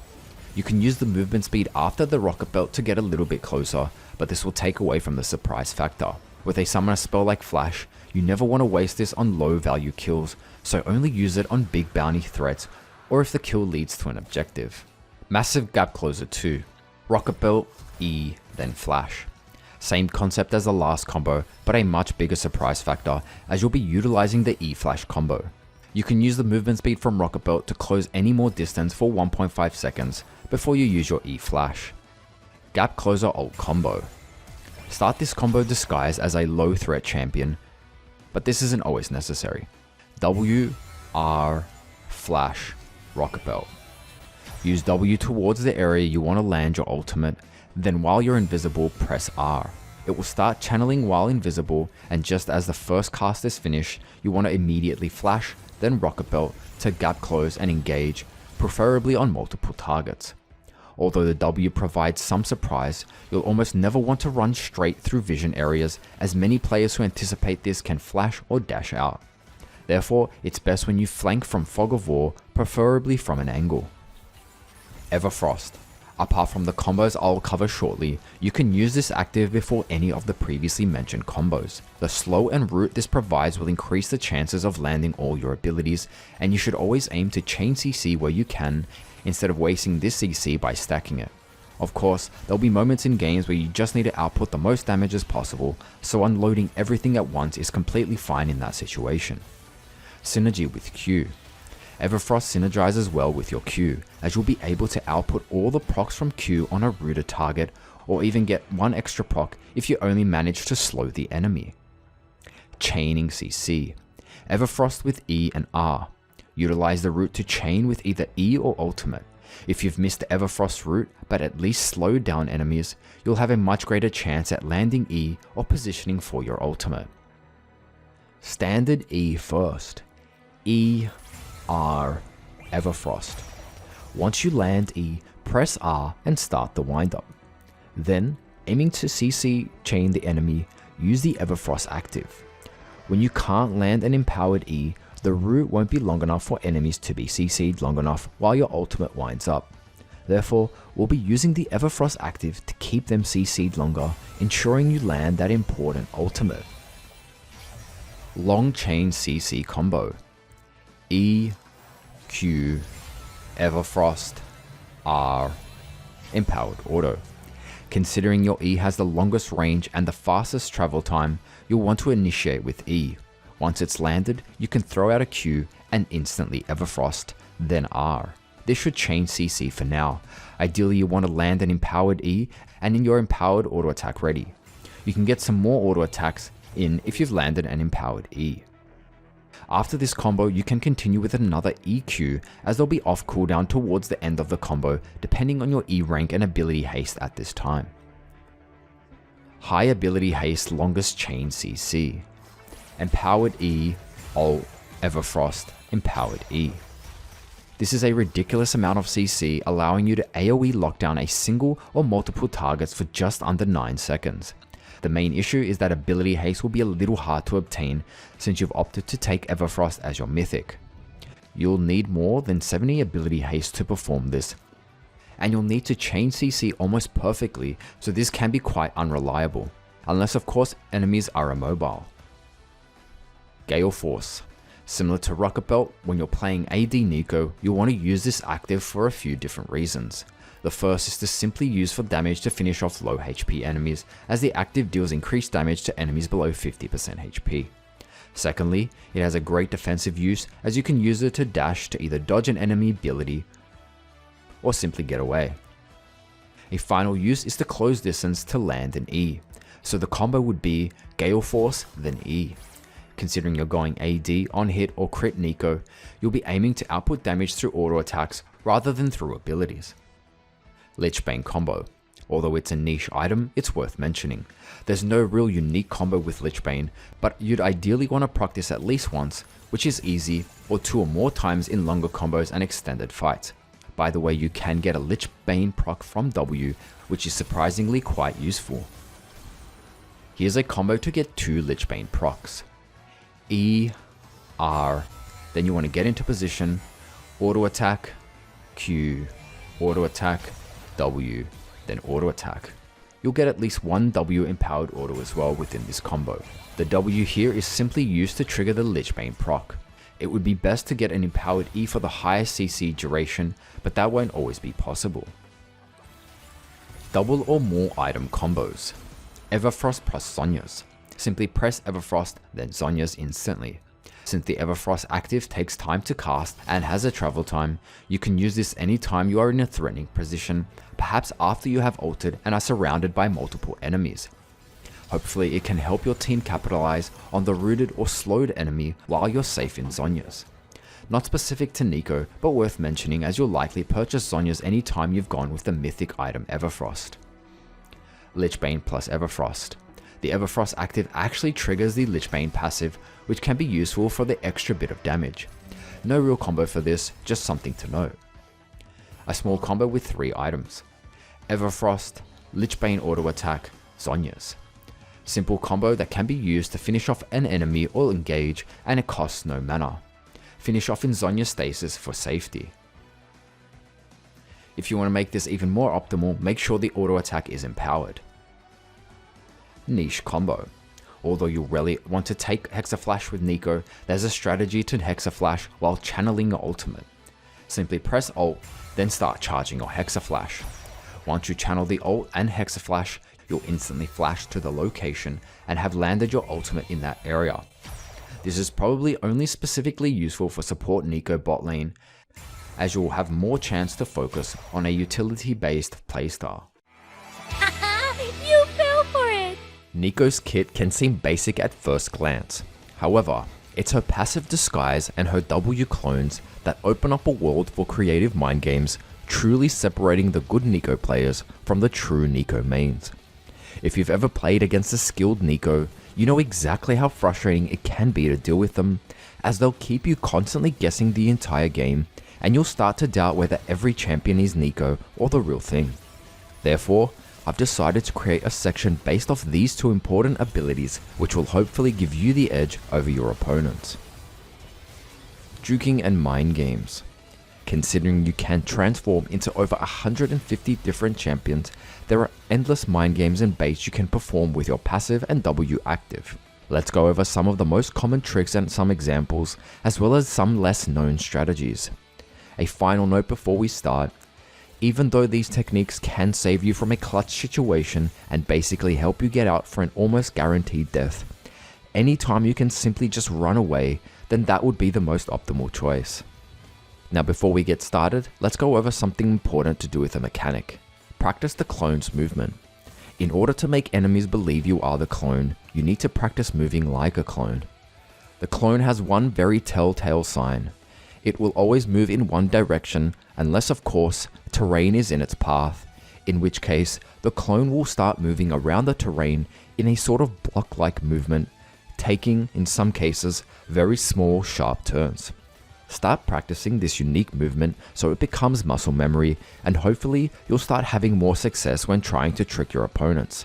Simply send your clone in a straight path with no walls, then start walking into terrain just like a clone would. This will feel awkward at first. Also, try not to click too many times when walking straight, as a single movement or sidestep will give you away. A single click towards the wall is best, then start moving around the wall once you're touching it. Sometimes picking the most awkward paths straight into a wall is the most effective. A final tip is to not be too delayed with your movement. Since your clone is slightly faster, if you take long to react, you'll start moving a lot slower than your clone, and good players will instantly know you're the real Neeko. Escaping. Best used when the enemy has to pick more than one path. Pick a path in the jungle where the enemy is forced to go either deeper into your jungle or simply back off. This will deter most players from chasing any further. The most common and effective example of this is during laning phase. When you're being ganked, walk towards your tower. Then use your W towards tower and start walking to the side, usually into the river brush or around river walls.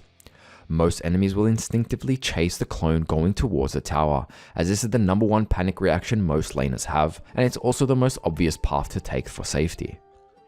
Again, as mentioned before, if you already know you've got the distance to be safe towards tower, then just run straight towards tower. Also, sometimes you actually want to bait them under tower, since Neeko has a lot of CC to turn most 1v1s and even 1v2s in her favor. Brush escapes. Use the brush for even more deception while you're being chased. Once you enter the brush, quickly change direction and send your clone the same way. Since the enemy didn't see you go invisible, they might think it's the real Neeko. Now before we mentioned to practice moving into the wall, but you can actually do the opposite. Generally the clone moves straight ahead as mentioned before, as long as there is no terrain in its path. Therefore, you want to use terrain anytime you can, as it will cause the clone to maneuver around the terrain just like a real player, and instead you'll want to path straight ahead if you can. This can really depend on what elo you're in as well. Most players, when they see you start changing direction, especially in lower elo, will think that's the real Neeko. Another important tip that a lot of invisible champs already use for their escapes and jukes, like Shaco and LeBlanc, is to already be walking in the direction you want enemies to chase you. Then, once you're invisible, simply change your path, sometimes even going the other way, but send your clone the direction you were walking before you went invisible. Reverse psychology. Against good players, this running around walls won't fool them. Instead, you need to run straight into a wall like the clone does and instantly change direction. Again, just like the clone's awkward movement. When you practice this awkward movement, as mentioned before, you'll fool even the smartest players. Sometimes you even want to test these in games. If they fall for the one that's walking straight, then start walking into walls. Baiting. Transform into weak targets and bait greedy enemies to all in you. After they've committed, turn on them and punish their greediness. Pretending to be a Zhonya who's going out to ward by herself is a common example. Use this technique during roams. While ganking a lane or jungler, transform into the lowest HP champion. Obviously vision is important, as if the enemy sees you through the river, it will give you away. Engaging. Using the bait to engage. Cloning yourself into the least threatening champ will allow you to catch out the enemy by surprise, leading to better engages. Another example is transforming into a Scion that just has his ult on cooldown is a good example of a low threat from an enemy's perspective, as a lot of players will likely move up to poke or harass. This can be done with practically any tank that has just used their ultimate or doesn't have a lot of engage potential. Enemies will almost always be tempted to just get a few auto attacks, which means they're in your E and ultimate range, and then you can proceed to engage. Bluffing. Transform into a strong full HP tank to scare off enemies anytime you want to ward or scout enemy territory. Careful, if they call your bluff, make sure you have options to get away. Deceiving. Transform into your jungler early and appear on the opposite side of the jungle. This may confuse the enemy, leaving them unsure which side your jungler starts, relieving some pressure off your team early on. Also, use your jungler clone to appear on the map every so often, just to keep the enemy guessing throughout the game. There may be the slightest chance enemies look at the map and see your jungler icon, which is just really you disguised, and will force an engage in their lanes. If your jungler is actually close by to these lanes, then they can go straight to that fight and hopefully turn it around. Unique champion sounds and animations. One really tricky tip that involves animations and sounds that can also be more effective with maybe a pre-made or a duo.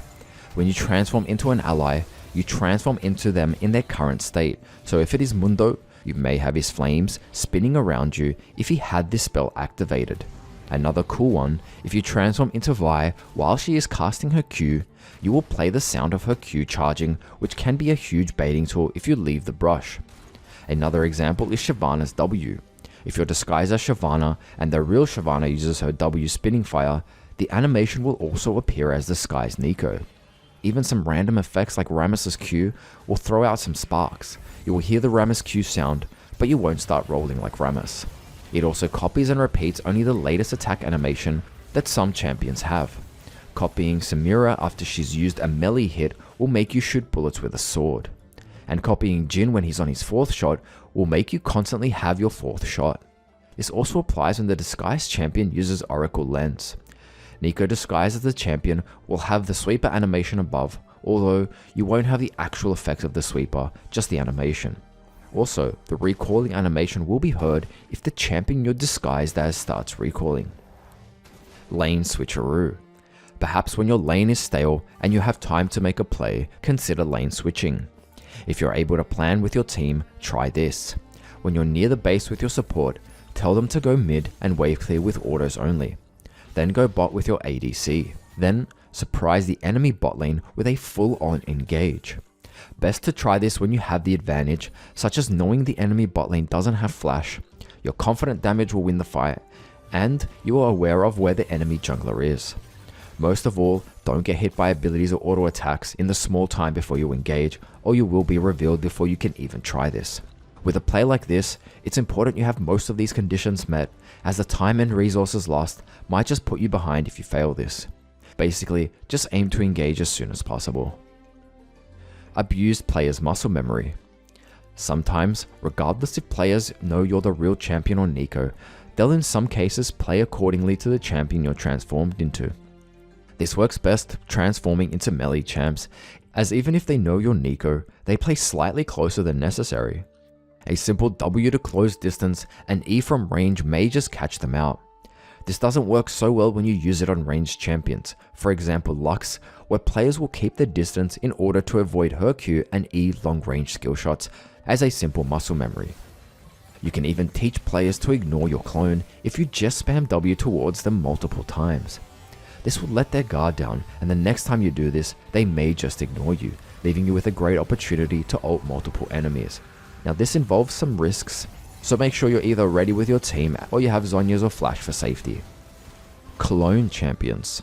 Anytime you have ally champions that have some sort of cloning ability, you want to abuse this by turning yourself into a clone.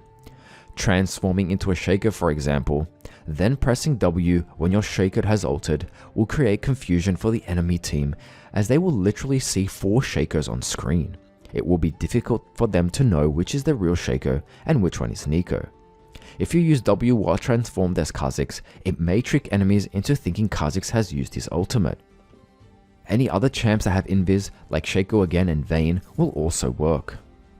This has similar effect with camouflage champions, which are basically invisible until you're within a certain distance. Brush area checks as clone. Don't just check brushes while in Neeko form. Use a vulnerable champion, which baits champions like assassins to possibly use their ultimates and abilities, baiting important cooldowns. You can then counter attack by turning on them in some cases, especially if they've used important abilities. Since the clone is faster, some players will pick up on this as an obvious sign that it's a clone. Remember to abuse champions with speed ups to make the clone even more realistic. A quick Deceive combo. W, then transform. You want to stay as Neeko, you want to then press W and then transform into your ally. And you want to do this with keybind transformations as it's much quicker. You want to use this when enemies are bunched up around Fog of War and generally areas that lack vision. This will involve changing your key bindings to instantly transform instead of having to press the champion icon with your mouse.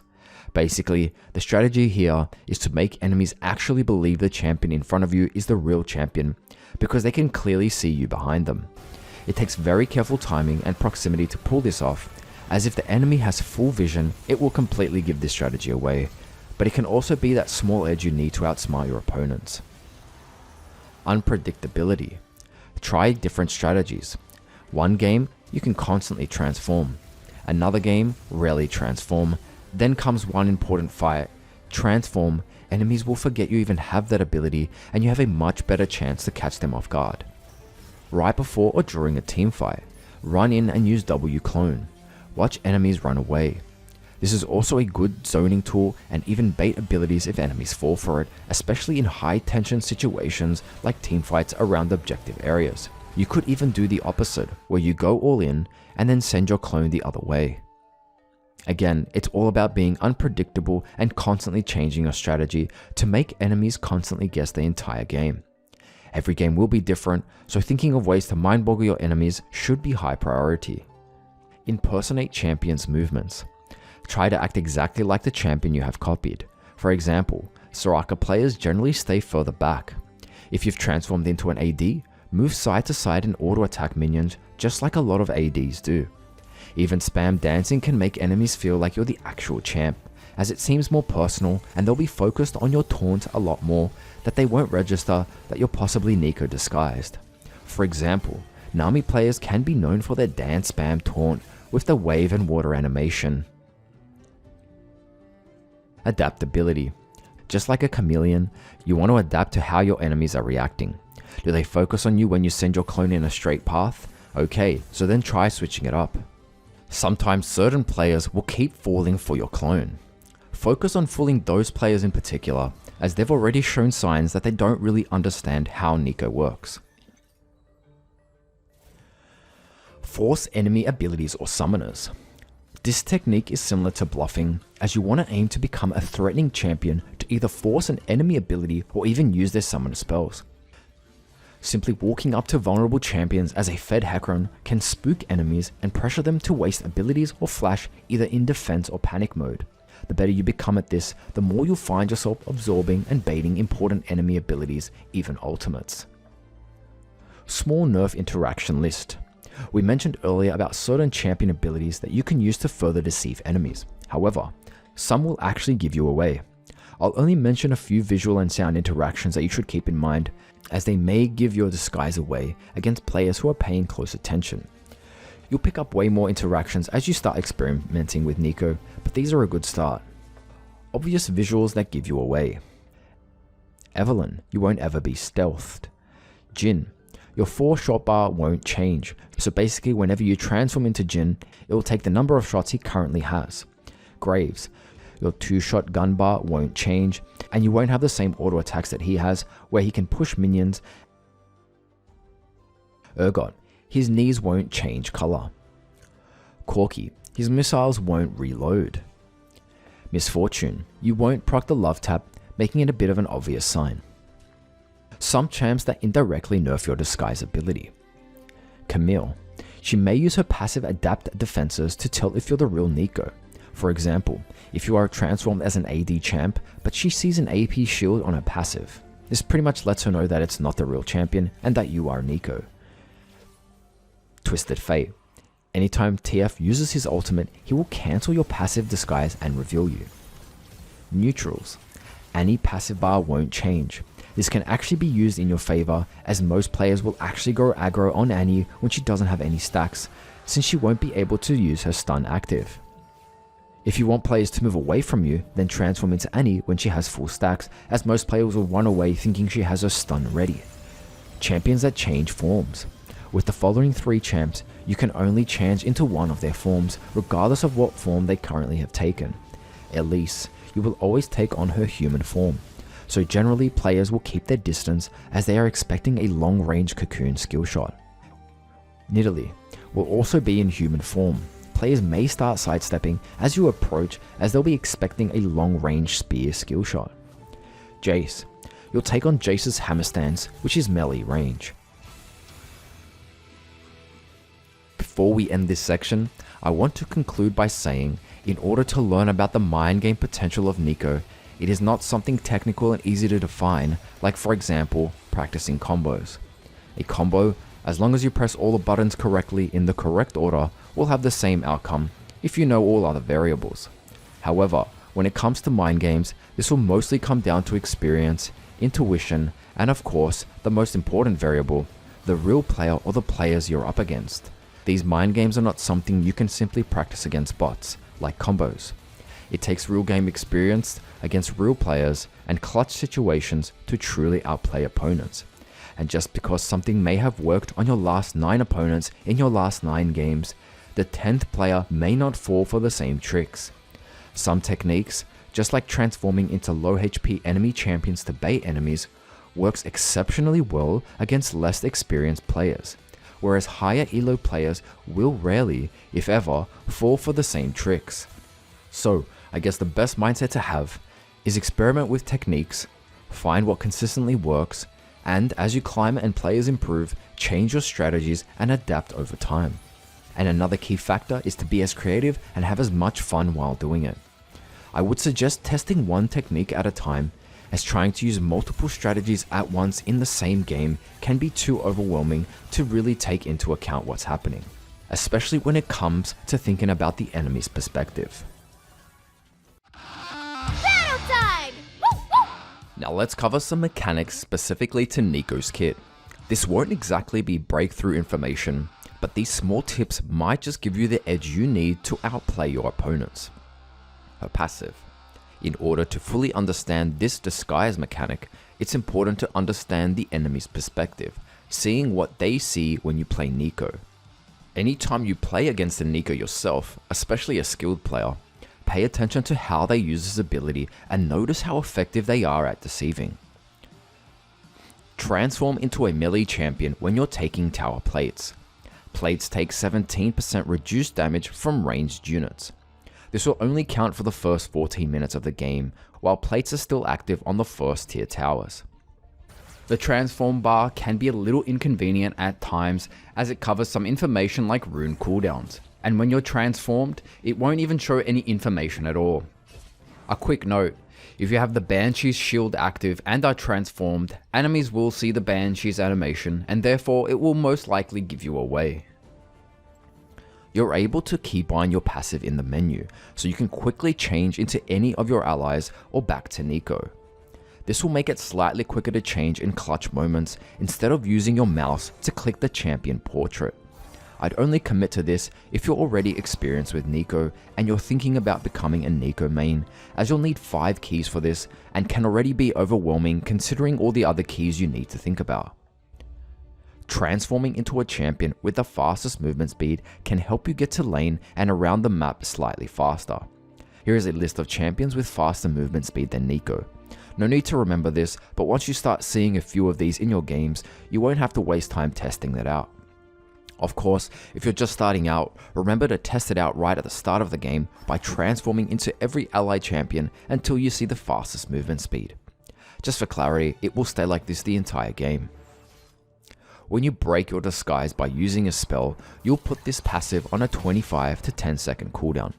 However, sometimes you can tell enemies know it's you.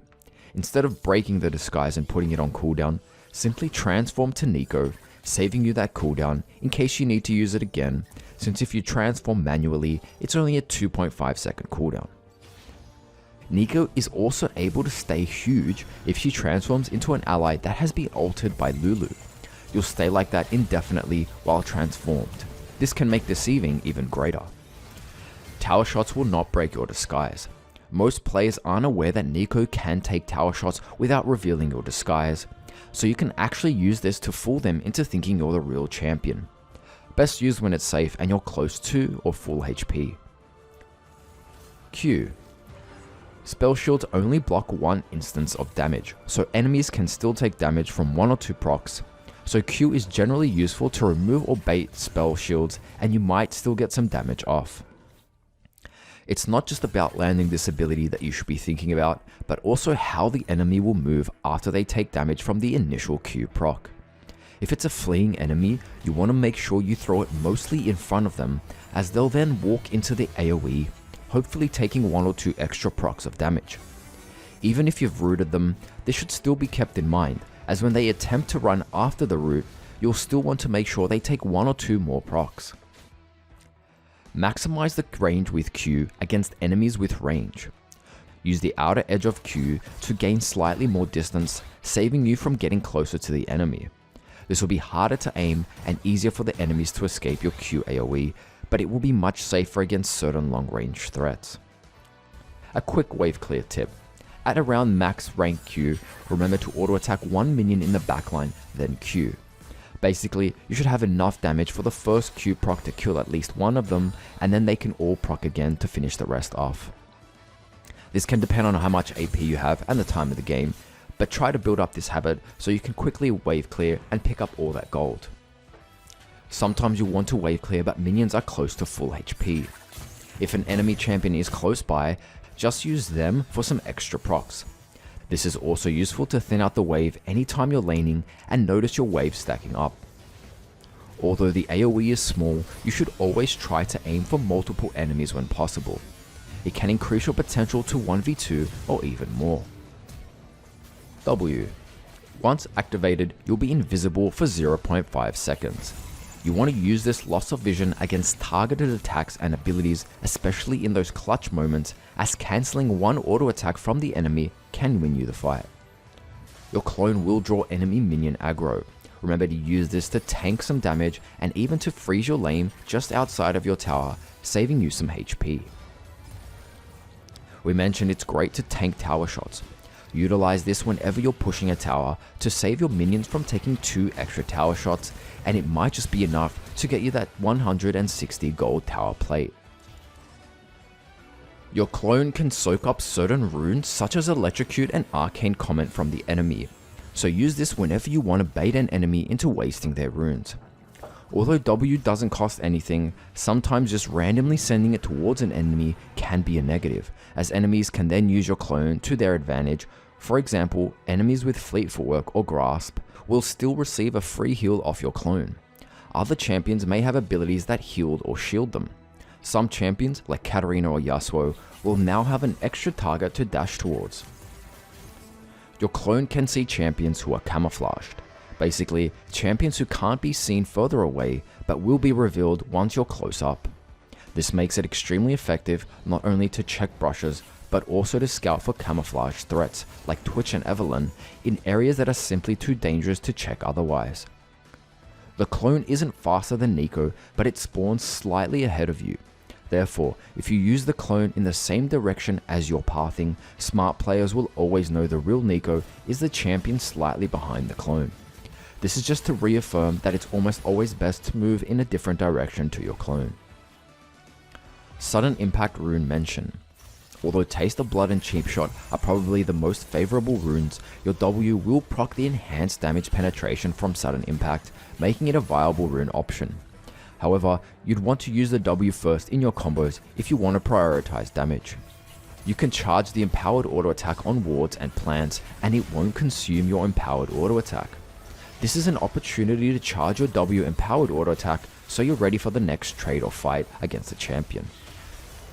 By the way, while you're transformed, you won't be able to see what stack you are on, as there isn't any animation, nor does it display above your ability bar. However, this can also be used to your advantage, as enemies won't know when you have your third auto proc. you and your clone can move through minions while invisible. This makes it great to escape or retreat after a trade without getting minion blocked, as well as losing minion aggro. For clarity, enemies cannot hit your clone the instant you spawn it, while it's invisible. Therefore, if you want to use it quickly to tank or absorb an ability, you must take into account the half a second of invisibility before that. Neeko has unique interaction with jungle camps, where her character model will start walking on two legs and waving at the camps as she walks by. Your clone will also adopt this interaction. This could be used to deceive the enemy, as players are generally used to seeing Neeko's clone running on all fours. The clone cannot be knocked up by plants around the jungle, which can be a telltale sign for enemies. Your ultimate is the only active that will force your W clone to disappear early, as it will vanish right as you jump up. E. This is a general tip for most skill shots in the game, but you'll want to throw this out when enemies are going to last hit CS in lane, as they'll be standing still for a split second. This has been the most effective way to get kills early in lane, so try to utilize this as much as possible. Prediction Ease. Without using a target to empower your E skill shot, it's generally an easy skill shot for enemies to dodge. Sometimes you'll have to predict or simply guess which way an enemy will move or where they'll be pathing towards.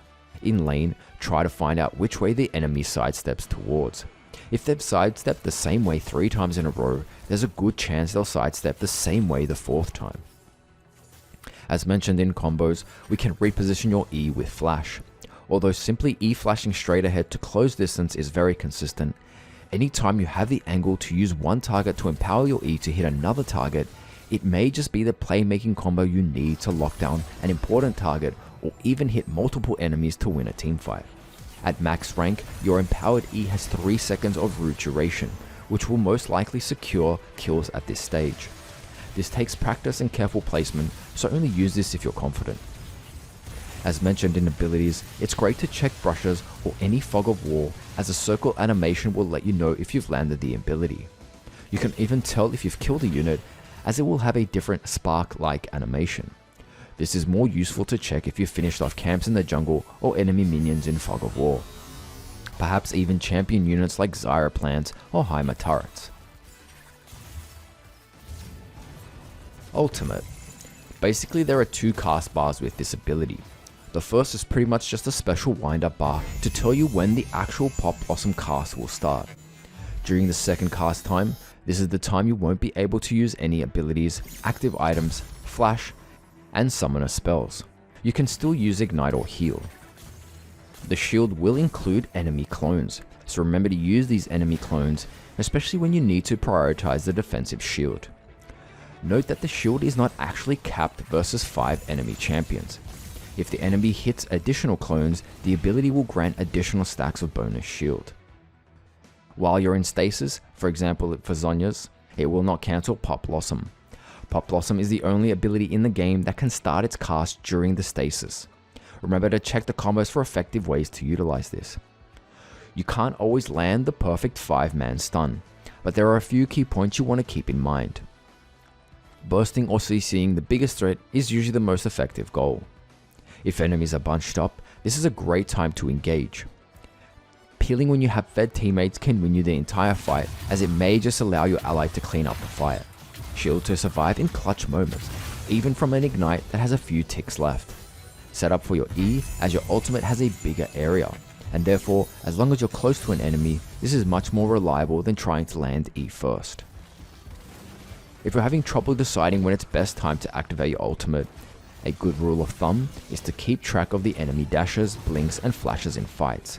Once they've committed, you'll have a much higher chance of landing this ability, as they'll lack escapes. Engaging with R can be risky, and this risk is huge towards late game. When you are perhaps turtling to defend your base or there's a massive wave, you can use this ultimate for the massive AoE damage, especially when it has a low cooldown later in the game. Just make sure there aren't any important fights happening soon. Risky plays. Against certain champs with hooks like Blitz or Pike, you can actually predict they'll be looking for a hook. Disguise as your ally, start walking towards them, and channeling your ultimate. Once Blitz hooks you, hopefully you'll be as close to as many enemies as possible. Just be aware that this is a high risk for high reward. Using it over walls. With its rather long radius, anytime enemies are close to walls, it can be a great opportunity to land an ultimate. It might even provide extra safety, as immobile enemies will have no way to counter you, unless of course they have flash. Stand back! Big strong Neeko coming through! Strategy and gameplay. Just for clarity, this section is mostly based on AP Neeko. For other roles and playstyles, check out the other roles section. Early game laning phase. If your team decides to invade, you want to level your E. Neeko has amazing invade potential, as she can potentially E-root 5 enemies since most teams are grouped up for invades. Landing that E-root will almost always guarantee first blood, or at least a flash. Leveling E can also become a counter invade tool, by stacking your team in a brush against the invading team, and again aiming to hit multiple targets with your E. Another very effective strategy for invades is to use your passive and bait enemies. Careful, as you don't want 5 enemies to all jump on you, so be aware of how many and what threats are nearby. For example, you can transform into a squishy vulnerable champ like Soraka who has no hard CC at level 1, have 1 or 2 enemies commit to follow you, then have your 4 teammates in the brush ready to pounce and then throw your E. There is still some flexibility with starting Q for invades, especially if your team already has 2 to 3 hard CCs, as the Q does insane damage at level 1 with 3 ticks of damage, potentially to multiple targets with its AoE. W may be your last ditch effort to survive anytime you are caught out, and you'll have a 50-50 chance to juke the enemy. Remember to check out the mind game sections for way more ideas on this strategy. Early clone tips. You should make use of your cloning passive before you get in lane, to possibly confuse the enemy team as to who they are laning against. Try to be as realistic as possible and transform into champs that can possibly play mid lane, for example if you have an Aurelia or Yasuo top, who are pretty regularly seen mid.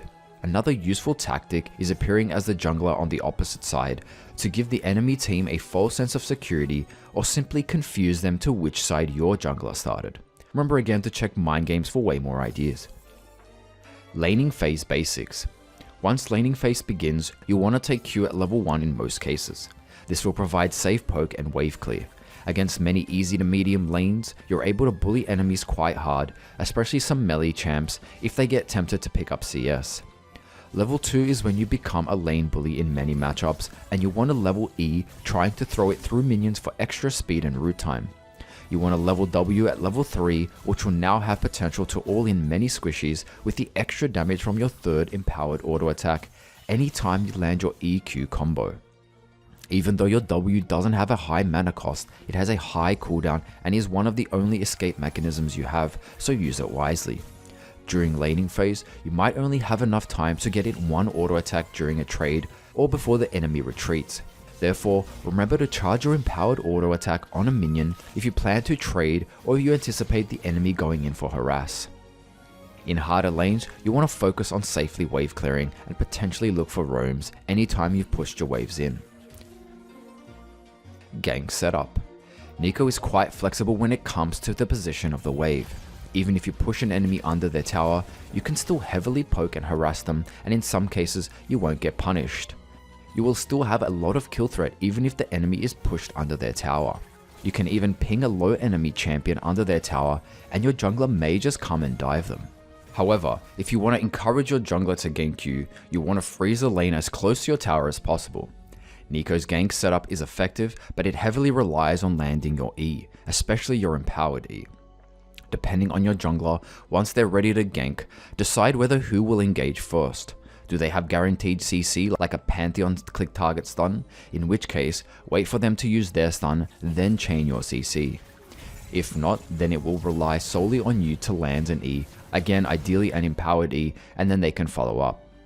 If you have flash, you should attempt an E-flash combo to exponentially increase your chances, especially if the kill would lead to more control and objectives for your team. Roaming. Neeko is great at ganking using your CC from E and ultimate to lock enemies down, allowing you or your laners to finish the job. You are squishy, so you should only travel through river if safe enough. Transforming into your jungler is great for bluffing, as when you transform into a high early threat champ like Lee Sin, it can force enemies to back off, as well as for ganks, as they can react according to your jungler. For example, if you transform into a Least, they may be expecting a Cocoon, but if you pretend to be a Shyvana pre-6, they may have their guard down, thinking you're a low threat champion with no CC from range. This will make landing E a little easier as they won't anticipate it and will have to rely solely on reaction. Pushing mid tower. As much potential as Neeko has to roam the map, enemies should never underestimate your potential to take towers extremely fast. There will be instances where your laner will roam before you. When you're unable to follow your laner or your team backs off after you spam ping them, just focus on pushing and damaging towers, using your W empowered auto attacks for additional damage. A quick tip to take them slightly faster is to transform into a melee champ, as ranged champions deal around 20% less damage to towers than melee champs. 2 tower plates is worth about a kill in gold, and you'll be closer to opening up the map by taking down their mid tower first. And there'll be even a bigger reward if you're able to take the first tower of the game. Be prepared to catch out squishy vulnerable champions who come past through river or jungle on their way back from bot or top lane. Getting the jump on enemy with an E or ult will almost always result in kill against most squishy matchups. Skirmishers. Neeko has solid synergy with most junglers, as she provides a little bit of everything in order to succeed in a 2v2 skirmish, but this will be highly dependent on your jungler, the enemy jungler, and the enemy mid. Should also keep an eye on your jungler. If they ever decide to invade or attempt to take the Rift Scuttler in the river, try to push your wave in so you have priority to join the next fight. Laning goals. Most of the laning phase will revolve around you landing E and generally poking them down with Q. Once you're level 6, anytime you land an empowered E, you have the potential to one-shot burst most squishies with a full combo. Remember to force fights around objectives, as Neeko is incredibly effective in teamfights, especially around the early game focused areas like bot and top lane, jungle, and the epic monster pits. When enemies are grouped, you'll have much higher potential to ult stun and damage multiple enemies. If you're in a stale game and you continue safely laning, a good goal for your first back is around 1050 for Hextech Alternator or 1300 in order to buy Lost Chapter. If you need to back early and want some options, remember to check the build section for all early game item choices. To summarize most of what I've already mentioned into common situations. If you're ahead, look to kill your laner, even some junglers, or push your lead by roaming. Force fights with your jungler in skirmishes whenever possible. Push minion waves in so your jungler has priority. Early fights around Dragon and Herald will favor you because it favors your large AoE stun and damage ultimate. If you're behind, safely farm by spamming Q and E, focusing on staying even in CS and close in levels at the minimum. Roam when you can and just avoid dying to your laner anymore. Try to stay as patient as possible and be ready to set up if your jungler is ganking. Try to appear off the map and out of vision even if you don't intend to roam, and abuse your Disguise passive as much as possible to at least have some mental pressure. Applying pressure may help your laners, as your enemy laner will be spamming missing pings, consequently forcing other enemy laners to play passive. These last 2 conditions assumed your team is even in levels and gold, so let's cover 2 more conditions. If you're ahead but your team is behind. Being considered as mainly a mage, you need to focus on bursting the enemy champion that is fed and has a shutdown. Assuming your enemy laner is behind, now it's time to spread your lanes to lanes that are struggling. You're dealing plenty of damage at this point, so if possible, do what you can to output damage early so your teammates can pick up some kills on low HP targets. This doesn't mean you should engage and put yourself at risk, because you're still worth a shutdown, but allowing your teammates, especially some mid to late game carries, to pick up some needed gold will give you that late game assurance. If you're behind but your team is ahead, at this point you'll lack damage, but your W utility, E root, and ultimate CC is still very useful. You have pill potential, so find out which of your allies has the best chance of carrying. Use your CC from E and ultimate to keep them safe from any enemies close by. Don't be afraid to die in a fight if it means you can stall time and soak up enemy abilities, allowing your teammates to capitalize and deal more damage. Even simply going in deep to the enemy backline, aiming to stun as many enemies as possible and forcing them to stay back while you W juke, E root them, and Zhonya stall. This will give your carries a chance to output damage without much threat. It's not the damage from your abilities that's important here, but the 3 to 5 seconds of an unkillable threat from the enemy's perspective that will make the difference. Mid-game. Mid-game is the perfect time for Neeko to shine. You usually have 2 to 3 AP items, which is enough to burst most squishies, so be ready to catch out enemies at any time. Making picks with or without your team should be your focus. A single pick can really open up the game, giving your team the advantage to take objectives. Neeko also does well in defending your towers and jungle areas if you need to make a comeback. As any time a team commits into small tight areas, this is your chance to go all in with a combo ultimate. You do plenty of consistent damage to epic monsters from max damage Q and W auto attack procs, so be sure to help those when you can, saving your CC and W active whenever you need to turn and fight. Fights around the river, jungle, or epic monster pits are great for Neeko. Not only are champions grouped up, increasing your chance to damage and CC multiple enemies, there is plenty of brushes and hopefully lack of vision for mind games. Diving is an option if your team is ahead, especially if you can land an ultimate on multiple enemies and have Zhonya's as a backup in the last few ticks of your health. If you're behind, Neeko does well to help your team turtle and defend towers with your solid wave clear. Look to punish enemies who try to dive you using your CC, cloning abilities and Zhonya's. Neeko really excels when the enemy team lacks vision, so upgrading your trinket to Oracle Lens and buying control wards will passively create pressure for the enemies. I would urge you out to close the game out as soon as possible when ahead on Neeko, as she'll slowly get outscaled by most other mages and especially ADCs, at least in terms of damage. Side laning and farming. Anytime you are struggling or slightly behind, picking up farm in the side lanes is going to be a reliable way to stay relevant with gold and levels. However, this will put a huge target on your head, forcing one or more enemy champs to deal with you. You'll have the tools to 1v1 most squishy champs, but if you feel you can't or you're outnumbered, you may have to find a way to escape or stall for your allies to come and help. Practice and plan areas around the walls to juke around. Take advantage of areas like the alcoves, river and jungle whenever you're looking to farm side lanes. If it's simply not safe to do so, stick to wave clearing duty under your tower. If you don't have TP, you'll most likely want to stay with your team, and in which case you'll have to sacrifice some CS. Split push strategy. If you're ahead but your team is behind, Neeko does have some potential to split push, and at this point, something like a Nashor's Tooth could be a one ticket to a comeback, helping you take towers extremely fast. Attracting one or more champions to come and deal with you may just open up the map, allowing your teammates to capitalize on objectives and finally win a fight on their own with a numbers advantage. Remember, you are playing assuming your team is behind at this stage, so plays like this are your best chance, as it will only get harder from here on out. This is especially the case if you cannot win 5v5s. Although that's pretty rare in Neeko's case, as her ultimate can always make a comeback. I would only consider this strategy if you can reliably 1v1 most of the threats on the enemy team, and again you will almost certainly lose fights with your team. Turtling, aka defending towers. Neeko is extremely effective at defending towers.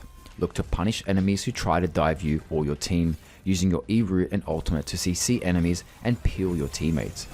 Even using your disguise and W will create mass confusion as enemies are fighting against time while taking tower shots.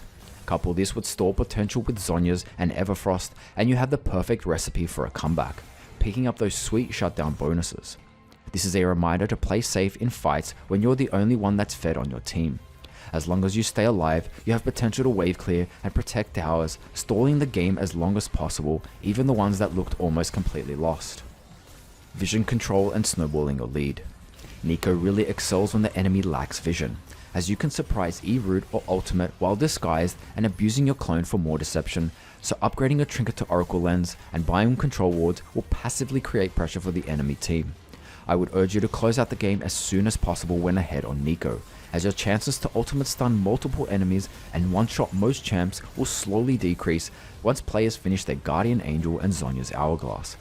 This isn't to say Neeko has a weak late game, but because of her snowball potential of constantly forcing fights around her ultimate, it would almost be considered a waste not to finish games out.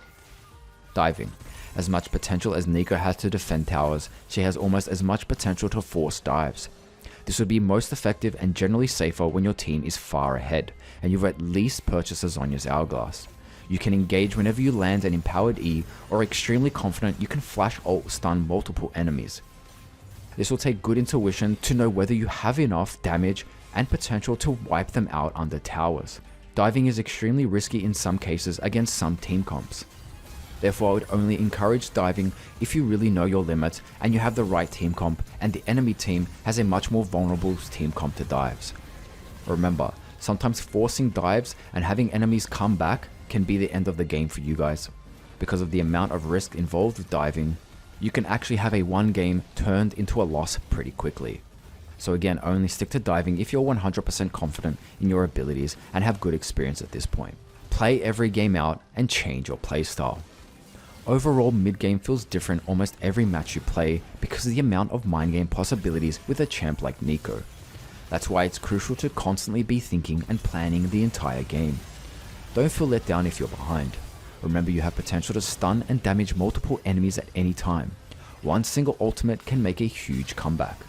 Be the engage of your team if you have to. If you have enough damage and your team is doing well, don't be afraid to just get in there and ultimate as many enemies as possible. Peel your carries, especially if they're already ahead. And be willing to die. You'll win so many games by soaking enemy abilities and letting your team capitalize. This is one of the reasons I love playing Neeko. Even in almost lost games, I would find myself constantly visualizing ways to come back with mind game plays and the perfect 5-man ultimate.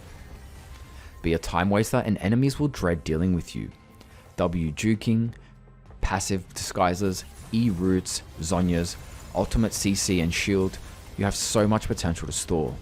This technique is really effective in solo queue games and can lead to panic and miscommunication on the enemy team, as they won't know whether it's safe to continue trying to kill you or back off because they fear the rest of your team is coming to follow up. As mentioned in earlier game, and this can be even more effective in mid game, and that is to try and make a pick using E flash combos and of course landing an ultimate flash combo. A single pick can really open up the game and can help you take something very important like the Baron or Dragon. Late game. A lot of mid game still applies to late game with Neeko, however, you'll be punished much harder if you ever decide to go all in and mess it up. In saying that, one good ultimate can change an entire teamfight and ultimately win you the game. Keep an eye on enemies who have flash or any important abilities on cooldown, as you'll have a much greater chance to land your abilities. Try to build accordingly, keeping in mind factors like your team comp, enemy team comp, damage output, and the runes you've chosen. For example, if your team needs more damage, you want to prioritize high AP items like Horizon Focus or Death Cap, especially if your team has enough CC and tankiness already. Maybe the enemy team is stacking plenty of HP, in which case a Demonic Embrace is a solid buy, and of course if they're stacking MR, then you'll want to rush your Void Staff. Again, fights around Baron and Elder games are great since the tight areas make it ideal to land your E and ultimate. Be prepared to make those E flash and ultimate plays. There will come a time when you have to make a mind game play to seriously outsmart your opponents, especially in those very stale games. This will set you apart from other Neeko players, and I honestly believe it's something you need to practice many times until the juking, deceiving, and baiting becomes muscle memory. Being able to constantly have the perspective of what the enemy team sees and is thinking will allow you to abuse this sort of psychological warfare that a champ like Neeko possesses. Emergency backdoor strategy. This really makes Neeko such a versatile champ. If the chance to backdoor arises and you have, say, TP, be ready to make a play. If enemies have an open base and you are confident they're all out of base, or at least the main threats are defending, it's your time to TP in and win the game. With Nashor's Tooth and perhaps a Lich Bane, you'll shred towers at this point and can quickly finish out a game. Neeko, in terms of damage and CC, scales well into late game. Don't ever feel like you have to rush to make desperate plays because of scaling, unless of course the rare condition where enemies are stacking MR and you're in full AP comp. Team fighting. As already mentioned, Neeko provides so much utility, CC, some damage, distraction, stalling, etc. On top of all that with some mind games.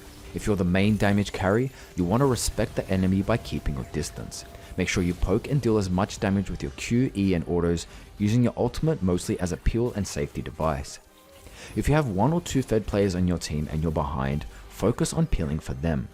Transform into your fed ADC or jungler, forcing the enemy to gamble, then use your E and ultimate to peel for them. If your team has plenty of damage but lacks engage, then be ready to be the engage using either items, W for movement speed to position for a nice ultimate, and even using a flash combo. No game ever feels the same when playing Neeko, which is why she's become one of my favorite mids to play. Some of these things might be repetitious as well, but I'll include it here as it may be an easy way to quickly find the information if you're just specifically interested in teamfights. Teamfighting can happen at any stage of the game, from early to late game, and each teamfight, even in the same game, can feel completely different depending on the location you fight, your items, enemy items, which ally your disguise as, and how the fight started, etc. Regardless of any of these variables, you should have objectives in mind. You should have objectives in most fights, but the more experience you gain, you'll have a better chance to react instead. Burst squishies. Probably the most important focus with a burst champ like Neeko. Bursting an enemy carry, especially before a fight even starts, can easily win the entire fight. Peel. You won't always find an easy way through the backline, therefore peeling is best, so figure out which carries you want to prioritize to protect. Mind games. Don't ever underestimate the impact a simple mind trick can have on a game. Transform into your fed ADC or jungler, forcing the enemies to gamble and jump on you, then use your E and ultimate to peel for them. Or perhaps transform as your jungler late game and appear bot lane. Enemies may think they have a chance to start Baron. Once they start, teleport in and go for that 5-man ultimate in the Baron pit. CC. With abilities and items, you might find yourself the main crowd control champion on your team, which means your team will solely rely on you to engage or even disengage. Zoning. This relies specifically on your disguise and cloning ability, but it's still an effective way to either keep enemies from coming into areas like the Baron pit or Dragon pit and stalling a little bit of extra time. For example, think of transforming into a Malphite. Having enemies fear that you might ult them. Especially during late game, some champions won't even think about trying to contest, or they risk dying before a fight even breaks out. Stalling. As mentioned a few times, your potential to stall is insane and can be impossible for enemies to deal with, as well as your W juking Zhonyas and some ally disguises. If you have more heals and shields on your team to rely on, you'll be ridiculously hard to kill.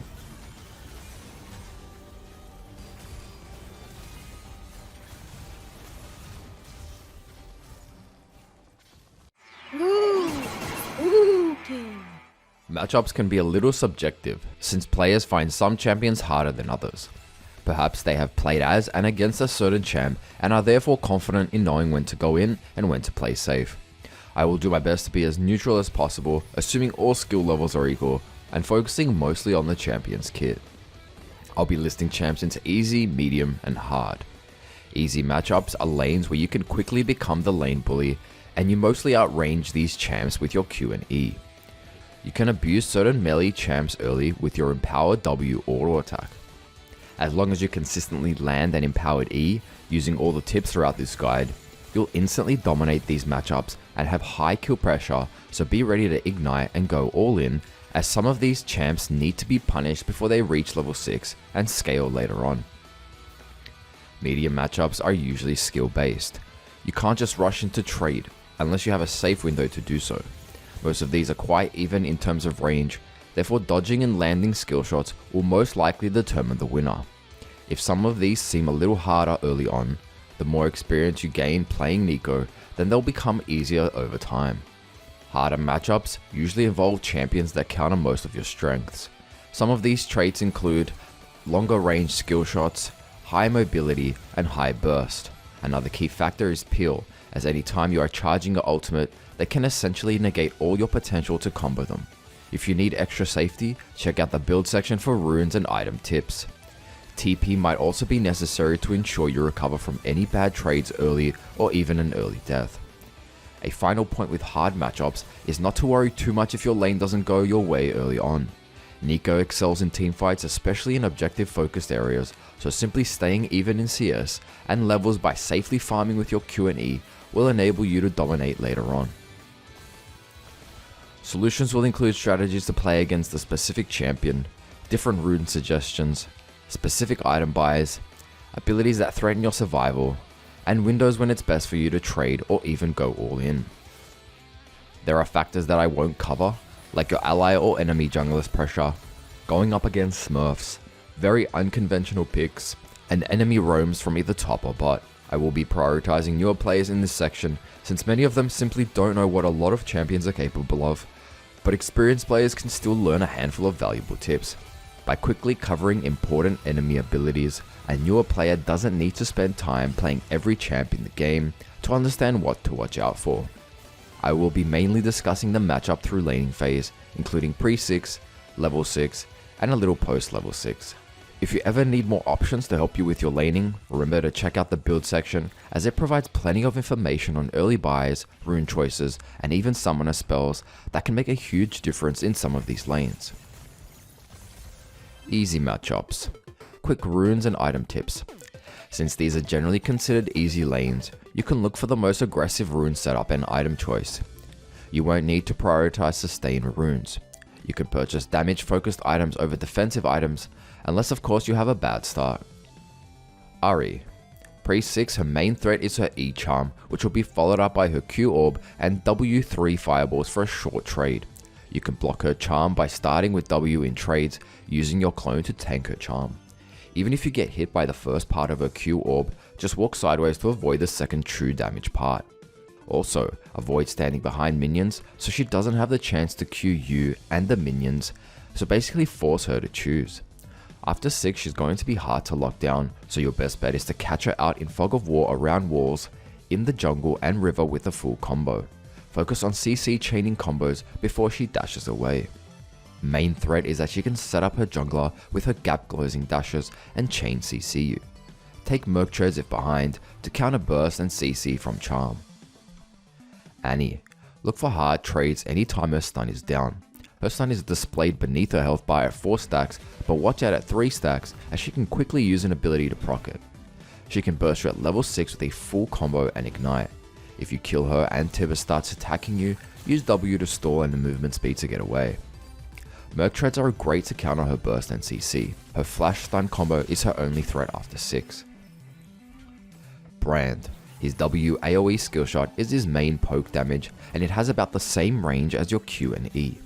His Q skillshot is his main threat, which stuns when you're already ablaze from his passive.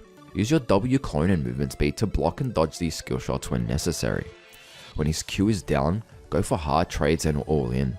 After 6, don't all in unless you are full HP, as his ultimate will bounce up to 3 times onto you and his damage is extremely high. This makes it very important going for all-ins when he's next to minions, as you'll get extra bounces, and when you are fighting him solo, keep your distance so he can't bounce off him.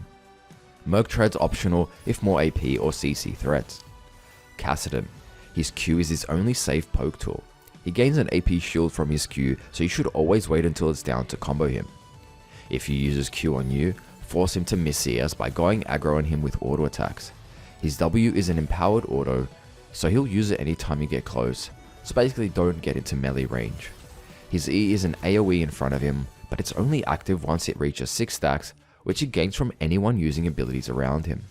Once he's level 6, he's pretty hard to kill and you need to respect him, but you can kill him if you land an empowered E, or he ever Rs on top of you, then just instantly counter with a full combo. Lux.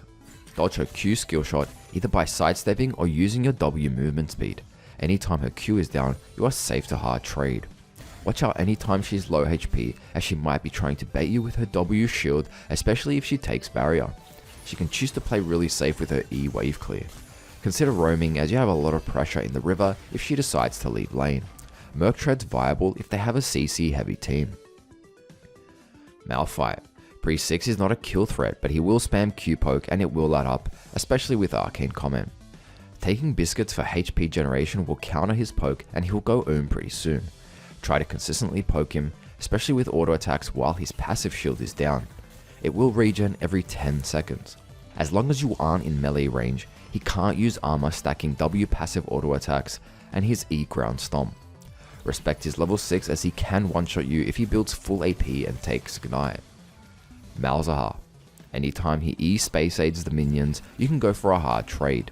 When going for a trade, make sure to remove his shield either with Q poke or auto attack him first. Make sure to kill his minions to slow down his push. Aim to get 2 to 3 Q procs to clear his voidlings by at least making 1 low HP first. Although he's not a big threat pre-6, you have to Although he's still not a massive threat at pre-6, you have to respect his flash R suppress, as it may be followed up by a jungler, or he can kill you with a full combo if you're around 70% HP and below. Consider pushing in waves and roaming at this point. Banshees is a great defensive option later on in the game, especially if you're a high threat at this point and it makes it hard for him to ever flash RU. Pantheon plays safe and out of his W stun range, which he will follow up with his combo. Luckily you have plenty of range and you can even get in at least one auto safely while he's rooted. He will outtrade you if you get close with his quick Q cast spear and negate your damage with his E block. Especially watch out when he has full 5 stacks under his HP bar, as it will amplify his Q, W and E damage and effects. Stick to EQ combos. Even at level 6, he can counter your roams with his Starfall ultimate. If you catch him channeling his ult for the first 2 seconds, you can interrupt it with E-root. Anytime he Starfalls on you, it will be telegraphed on the floor, which means you can time it with your ultimate for a guaranteed stun, aiming to unload as many abilities as possible as quickly as possible before he starts to use E to block your damage. Ping your teammates when he's level 6 and you see him walking out of lane. Ward around river walls. Seeker's Arm Guard is a solid buy to survive his burst, especially if you plan on buying Zhonya's later on and there's more AD threats. Qiyana. Her level 1 is weak and you should look to abuse her with auto attacks and Q, maybe even starting W. At level 2 onwards, her Q poke spam will add up over time, but you can avoid most of these by standing behind minions, so her range of her Q is halved. Respect her engage at level 3 as she has plenty of damage. You can safely trade once she's used at least one of her Qs, although she's quite mobile with W and E dash, plus her Q brush. Seeker's Arm Guard is a defensive first buy to reduce most of her burst when fully stacked. Talon. His level 1 is quite weak as you can abuse him with auto attacks. You can rush level 2 to win a trade. However, his W wave clears pretty fast. Respect his passive damage, which activates at 3 stacks whenever he hits you with Q and 2 parts of his W. He does have huge kill threat at level 2, even if you have about 80% HP. Try to at least dodge the second part of his W by walking back or to the side, and you might need W movement speed in some cases. You can poke him down from safe range the entire laning phase and commit to empowered auto attacks. At level 6 you both have kill potential, but you'll either need to poke him down to get the jump on him. He becomes more of a threat to your team with his E-wall jumping roams. Ward around river and wall. Spam ping your team when he's out of vision. Keep waves pushed and match his roams when you can. Seeker's Arm Guard is a safe first buy and the complete is Zhonya's later on. At this point he'll have a hard time killing you. Twisted Fate. His only real threat is his W yellow stun card, which will be followed up by his Q and auto attacks for a hard trade. The stun card is also perfect to set up his jungler for a gank. Anytime he W's on a minion or it times out, you can go for an EQ combo abusing your auto attacks. After 6, ping his level to your teammate and keep a ward behind the river walls so you can see which lane he wants to TP ultimate to, as this is his main threat. Look to E-root to cancel his ult if possible. Consider hard pushing waves so he can't just freely roam. Vladimir. If you are planning to go for kills, then Ignite will be necessary to reduce his healing, as well as using the Ignite ticking damage while he's in his pool. You can outrange him with Q and E, and can mostly avoid taking Q and E poke from him. If you are going in for auto attacks, make sure it's empowered auto. Especially avoid his empowered Q when the bar under his HP bar is full, even if you have to miss a melee or cast a minion. After level 3, once his Q is down, you can look for a hard trade with auto attacks. At level 6 it becomes hard to kill with his sustain from his Q healing and his W for safety, even if you land an E root. Oblivion Orb is a great way to counter his healing early on, especially if you are planning to build Morello later on. Zed. Stand behind minions to at least avoid taking most of the damage from his Q shurikens. You can try starting W and using your empowered auto attack to harass him early, as it can't be dodged compared to Q, just make sure to charge 2 stacks on the minion waves first. If you have heavy minion aggro, use W to change their focus. At level 3 you need to respect his W shadow combo, where he will E slash to slow you and follow up with Q and auto attacks after he dashes onto you with his shadow, but you can avoid most of this damage with your W, making it hard for him to land his abilities, especially his 2 Qs, as we'll have to guess which one is the real Neeko. Once his shadow is down, you can look for a hard trade and auto attacks. At level 6, if he ever ults you first, remember that he will appear behind you, so you can time your E route for a guaranteed CC and follow up with a combo, or simply just use W to get away. try to have your ultimate covering both of his shadows, so even if he returns to his shadow, he will still be in your ultimate circle range. There is a small window for him to dodge your ult right before you land, so keep this in mind anytime you want to ult him first. Seeker's Arm Guard is great to rush, and he'll really struggle to kill you when it's fully stacked, and even more when you complete Zhonya's. Medium matchups. Quick rune tips and item tips. These are generally considered skill-based lanes, so you can pick your runes and items depending on your experience with the enemy laner. If you're confident, pick an aggressive setup. If you're unsure or have struggled with some of these in the past, pick sustain options like Biscuit Delivery from Inspiration. You can purchase damage focused items over defensive items in most cases, unless of course you have a bad start and it's specifically mentioned in the matchups coming up. Akali. She will win trades against you with her Q and auto procs, so respect her Q range. Luckily you outrange her with Q and E, so abuse this distance. If you do get hit by Q, you can avoid her empowered auto attack by using W invisible. Only go for auto attacks once she's rooted, preferably make sure it's empowered. Once her W shroud is down and she's low on energy, that's your safe window to abuse her.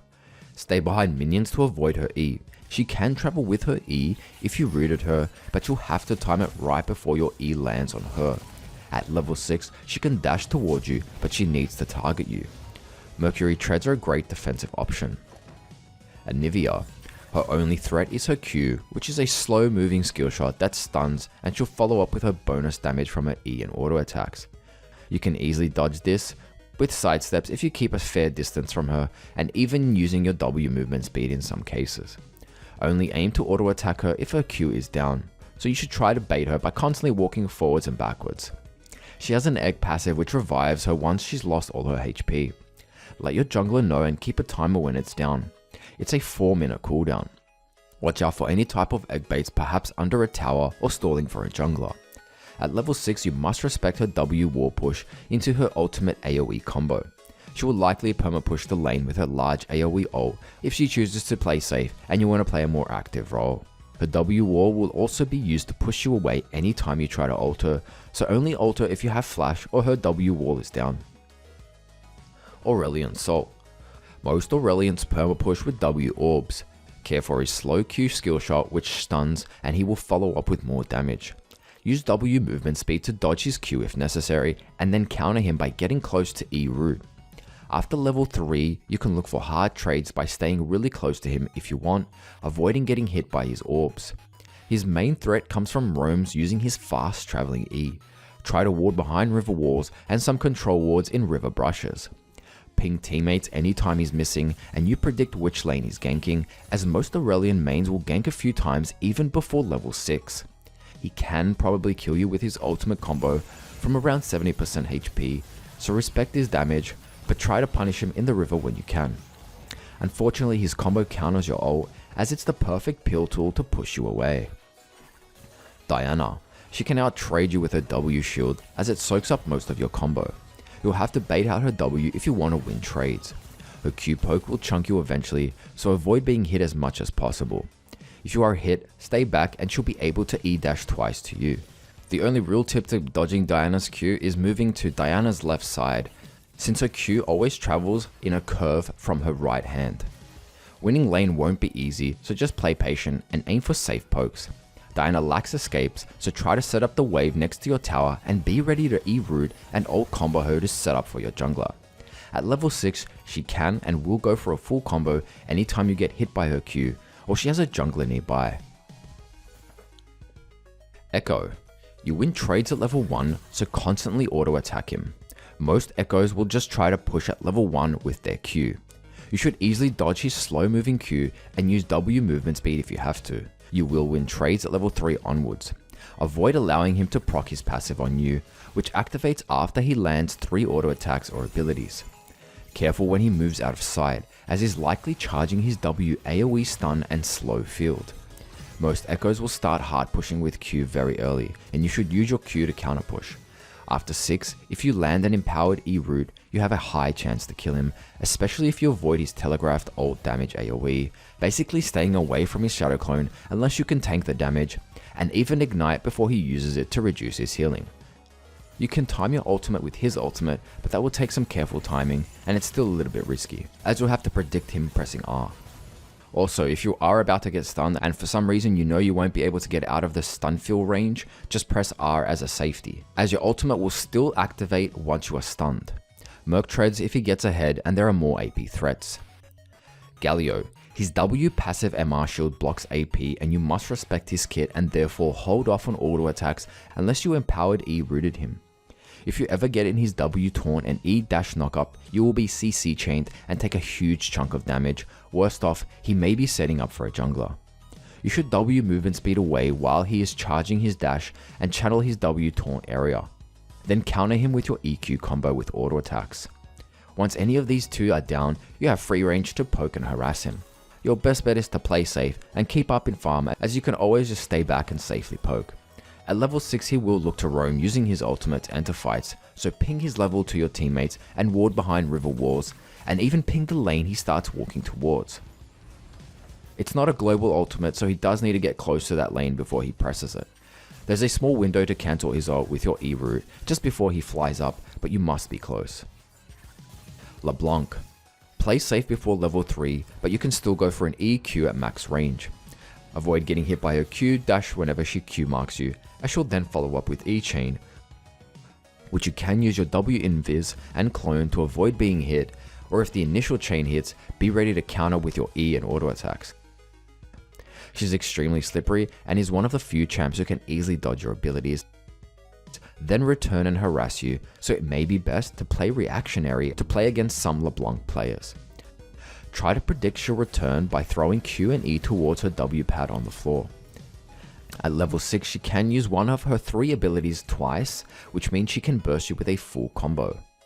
She struggles to push waves unless she uses her high damaging W ability, in which case you can abuse this as much as possible by hard pushing waves.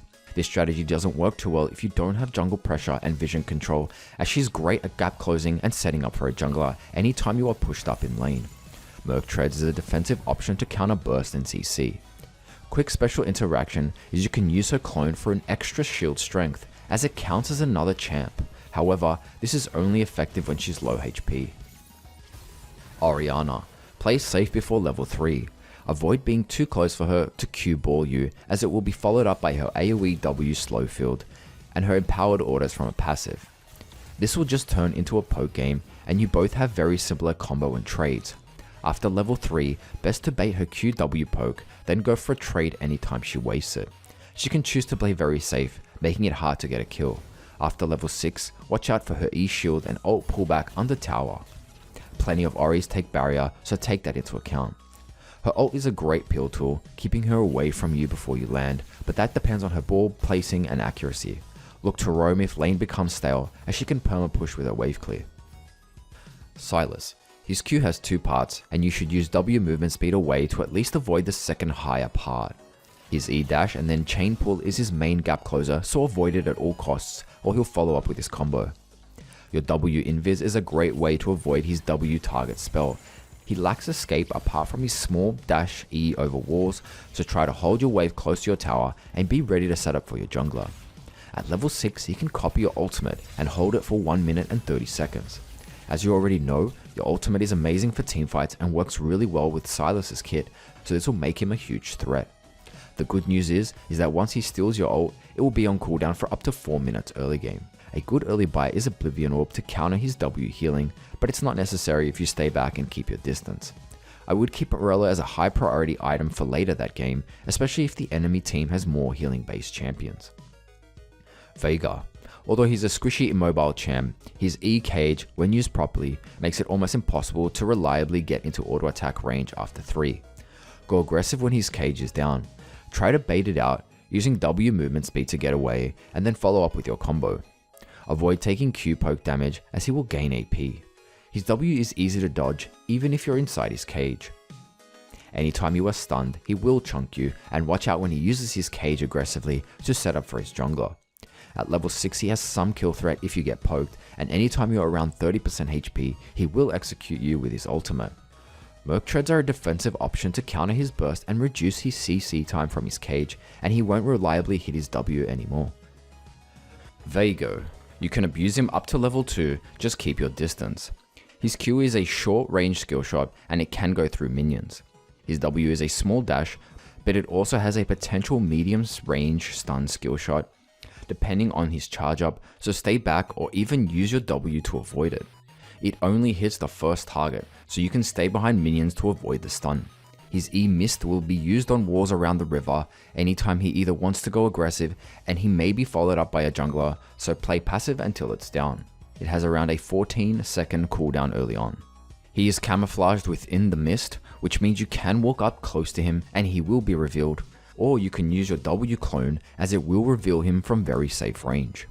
He is manaless, so won't run into any mana problems over a longer early laning phase, so it's important not to just spam and waste your mana. His level 6 is quite threatening, as it's a slightly longer small dash compared to his W, and has an AoE execute, which can kill you anytime you're around 30% HP. Seeker's Armguard is a solid first buy. Zhonya's will be an effective tool to counter his Aura burst later on. This can turn into a hard lane if he starts snowballing. So remember, you always have the choice to just play safe from a distance and wave clear with your Q and E. Victor, respect his poke but be ready to counter trade, as you both have similar trade combos. He'll likely go if he spams his E, so just play patiently and don't rush to go in for auto attack trades. Try to Q and E poke him as much as possible. When going for a trade, save W to avoid being stunned in his W field. Depending on how he places it, you might need to just back out or keep on the attack. He'll hit his first power spike when he upgrades his E to deal extra damage, which is when he's reached 100 passive stacks. This makes it very crucial not to give Victor unnecessary kills, as he can snowball. Make sure to avoid the second part of his E laser, which is much easier to dodge than the first part. As long as he doesn't pick up kills or assists, he'll usually upgrade sometimes after level 6. At level 6 he has kill pressure with his burst, but only if he's poked you down. Victor's true strength comes later on in the game when he has all his upgrades and 3 or more completed items. Yasuo, he wins trades hard if he ever gets into melee range, so keep trades quick, ideally next to your tower, and back off with W invis so he can't auto attack or E onto you. His win wall will block your Q and E, so try to only throw one ability at a time or wait until it's on cooldown. Stay back and be ready to sidestep when he has Q Tornado ready. Try to poke him to get rid of his passive shield before an EQ combo. At level 6, avoid getting knocked up with his Q Tornado or he'll ult combo you. Respect the jungler if they have a knock up, as he will most likely use them to initiate. You can go for an ult combo if you land an empowered E route, but if you only land the normal E route, he can easily escape using the minions and his E with high mobility to get out of range. Seeker's Armguard is a solid first buy to reduce his burst, especially if there's more AD threats. Your third auto proc can go through Yasuo's win wall. Yone. His Q is short range skill shot, but after he procs this twice, either you on minions, his third Q becomes a long range dash and knock up, displayed by a tornado around him. So basically play safe and back off while it's up. His W AoE shields him, so it's better to combo him when it's down. E dash is his main gap closer outside of his third Q, and procs extra damage when he returns, so he will win trades during this window if he gets into melee range. E has a long cooldown, around 20 seconds early game, so look for trades while it's down. His E is telegraphed and he will always return to the shadow location, therefore you can use this as a chance to land your Q, E route and even ultimate, but that also depends on the timing of Yone. Sometimes it can be obvious, as when the bar under his health bar is towards the end. He becomes a massive threat when he hits level 6. Once he ults, there's a small window to use his W movement speed to walk out of range, so be ready. He's pretty squishy and lacks reliable escape without his ultimate, so look to catch him out and full combo him. Seeker's Armguard is a solid first buy. Ziggs, he is all skill shots and mostly outranges you, so dodging is key. His Q bouncing bomb is easier for him to hit when you're next to minions because of the splash damage. He can peel you off with his W satchel jump and create an AoE area with his E, making it hard to get close with auto attacks and even ult combo him later on. Look to trade anytime these are down. At level 6 he will most likely perma push waves, so it might be best to just push waves as well and roam. His ultimate does more damage in the center, so try to at least avoid that main damage, using your W movement speed to get out of range.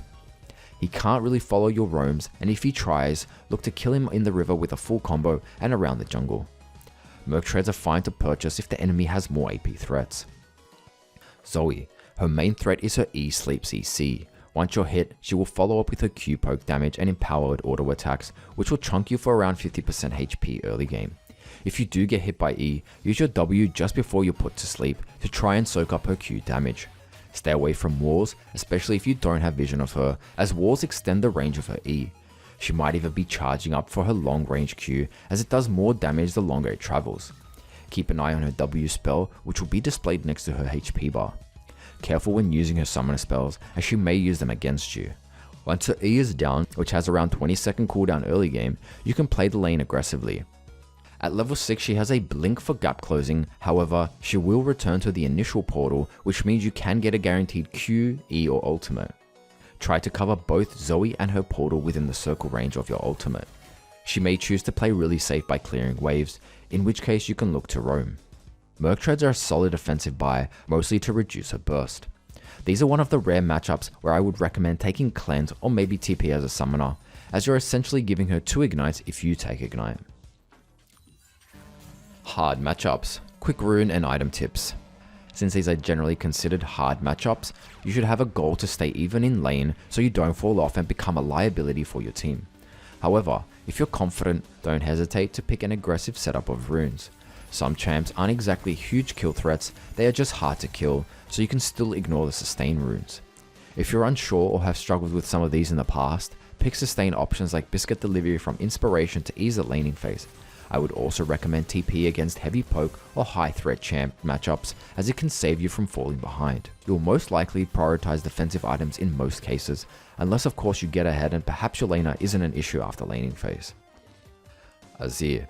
Just respect his range early laning with his Q poke and W soldiers, staying out of his soldier auto range, and be ready to return poke damage with your EQ auto attack combo. Safely farm and keep your distance most of the lane. When he uses Q, it's safe to hard trade, and he'll do almost no damage if you stay off his soldiers. At level 6 he can kite and peel you off with his ultimate wall. Just remember not to get baited deep in lane, as he may try to sweep you under his tower. He can always decide to play really safe, and in which case you can look for roams. Without vision control, you must keep your distance, as he can close massive distance with his E and CC combo you backwards into the enemy jungler.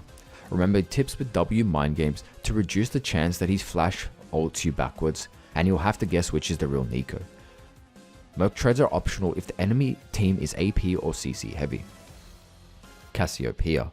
Avoid her small AoE Q poison, or she will follow up with her E Twin Fang spam. If she spams this early in lane, she will go and you should out-sustain her. Stick to safe poke combos most of the laning phase. Her main threat comes from a W Miasma, where a large poison field would slow and stop you from flashing away, aka being grounded. After level 3, one of the only times to safely trade is when her Miasma is down and using your EQ auto attack combo.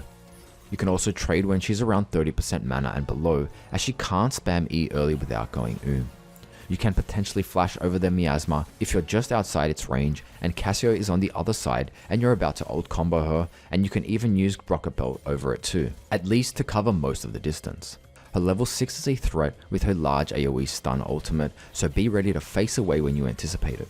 Merc Treads are a defensive option if more AP and CC heavy team. Fizz. You should abuse him as much as possible the first 2 levels while you get the chance. Aim to beat him to level 2 and spam abilities on him. At level 3 it will be close, but you can W and avoid his E jump damage. Best bet is to Q poke and almost only use E when you're at very safe range or he has already used E jump.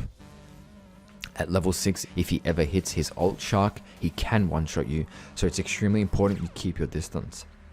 Your ultimate does provide a shield, so it might be necessary to tank some of the damage. Be ready to counter burst him if it lands. It's also incredibly hard to ever go aggressive on Fizz, as he can easily dodge all your abilities with his Q dash and E jump.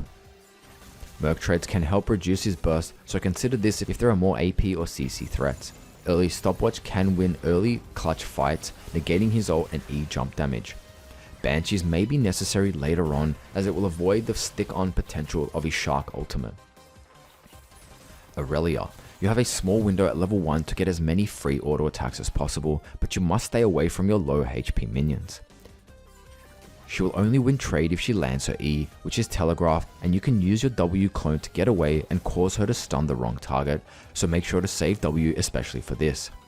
Her E stun has around the same cooldown as your W early on, hers is just under 20 seconds.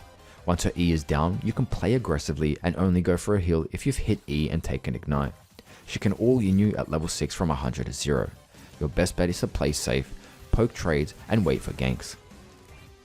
Seeker's Armguard is an amazing defensive first buy to reduce a lot of her burst. Katarina, her Q is her only form of poke, and at level 1, you should start abusing your range with auto attacks. Aim to beat her to level 2 and spam abilities. Once she's level 2, you almost never want to waste your E, as she can easily dodge this if you decide to E first. Avoid standing next to daggers, this is where most of her damage comes from, along with her auto attacks when she's on top of you. Her W is important to retreat at any time she jumps on you, so utilize some strategy in the mind game section to fool her and reduce a lot of the damage potential, sending your clone in the opposite direction and forcing her to guess which is the real Neeko. A small tip is to use your Q on top of yourself when she blinks on top of you, as well as your E, as it will be much easier when she's in melee range. By the way, careful using your clone, as she can use this as an E-blink target to her advantage. A lot of her threat also comes from constant roaming. Make sure to ward and ping teammates when you predict her ganking. You can cancel her ultimate with your ult stun, but it takes some time to wind up and it's not reliable. You also want to save your W when she starts to ult to give you the quickest movement speed to get out of her ultimate range. Prioritize clearing waves, forcing her to stay mid to clear and making her miss CFs if she starts to roam, or be ready to actually match her roams. Lissandra. You should dominate early levels with EQ auto attack combos, especially before level 3. Stay far behind minions or to the side of them to avoid her Q poke splash damage. You can interrupt her E with your E route, but that depends on Liss timing her E. When her E is down, you can play aggressively. By the way, Aftershock Liss is much tankier than Electrocute, but her Electrocute has much more poke threat. She's not much of a threat on her own, but she has amazing CC chain setup for her jungler, and this is amplified when she's level 6 with her stun ultimate. You'll have to utilize the strategies in the mind game section to try and juke Liss, hopefully tricking her into ulting the wrong clone. This can become a medium lane if you maintain vision control and there's no threat of a ganking jungler. However, it can quickly become extremely oppressive if you lack any of these conditions. Unfortunately, her ult counters your ult, as she'll be completely safe, avoiding both the damage and CC. Best to push waves and roam. Mercury treads as a defensive option, as Liss is very CC heavy, even more important if the enemy team has more AP or CC. Banshees may be necessary later on, as she can't just easily make a pick on you. Lucian. Play extremely safe until level 3. Try not to align with minions and Lucian, or he'll Q poke you from range. Keep your distance, as he can dash in auto range and then pre-6 combo you for a huge chunk of damage. Make sure you save your W for any time he dashes towards you, as he won't be able to auto attack or Q target you. Even after level 3, it's very risky going in for auto attack combos unless he wastes Q and E. Try to poke as much as possible with Q and E from safe range before ever going in for trades with auto attacks. At level 6 he can kill you with a full channel ultimate. The only time you have a chance to ult combo him is if he wastes his E flash. Seeker's Armguard is a solid first buy, and you might even consider plated steel caps if there's more AD, specifically a lot of auto attack threats on their team. Rumble. W shield will block a lot of your poke, and the movement speed will make it easier for him to dodge your skill shots. Additionally, he is manaless, so he'll always be able to use this and won't face mana issues like you over a longer laning phase. When he is above 50% energy, aka his heat bar, his Q flames and his E harpoons increase in damage, so avoid trading during this window. Only real safe time to go aggressive pre-6 is when he hits 100% overheated, then go for an EQ auto attack combo, even ignite to finish him. At level 6, his large AoE field will damage and slow you, which could use from a long range to engage and set up for his jungler, so play extra passive. Save your W movement speed to get out as quickly as possible. Mercury Treads is a defensive option to counter mostly of his bursts, and might be a solid buy if there's more AP and CC threats. Rise. Stay behind minions from his Q poke and stay away from minions if he tags you with his E. He will likely push in the wave constantly, but he goes pretty fast early on. Focus on farming safely until level 3, looking for EQ safe poke trades. Consider Mercury Treads if the enemy team has heavy CC team. Look to roam once he starts perma pushing waves. After level 6 he can match your roams easily with his ultimate. You can cancel his ult with your ultimate stun. It's hard to ult combo him, as whenever you're in his W range, he can snare and peel you off. It's pretty hard to ult combo him, as whenever you're in his W range, he can snare and peel you off. His main threat comes later in the game, when he outscales you, so to reinstate what was mentioned in the gameplay section, try to close out games as quickly as possible. Syndra, play safe until level 3. Avoid taking her Q poke damage, as she can spam it every 4 seconds at 0 ability haste. You have a good chance to outtrade her at level 1, as your Q will do more than hers, especially if she stays on top of it. However, after level 2 and onwards, you want to play pretty safe. Avoid taking her Q poke damage, as she can spam it every 4 seconds at 0 ability haste. Her E long range stun is her main threat, so you use it for big trades to set up for her jungler and even peel you off anytime you go aggressive and want to attack her. Therefore, you should look for hard trades anytime it's down, using your E-Q auto attack combo. The only tip to avoid her E-stun is to constantly avoid staying behind her orbs on the floor, and then move sideways anytime she's spawning another Q and ready to E that Q she's just spawned. At level 6 she can burst you around 80% HP, especially if she stacked her Q balls.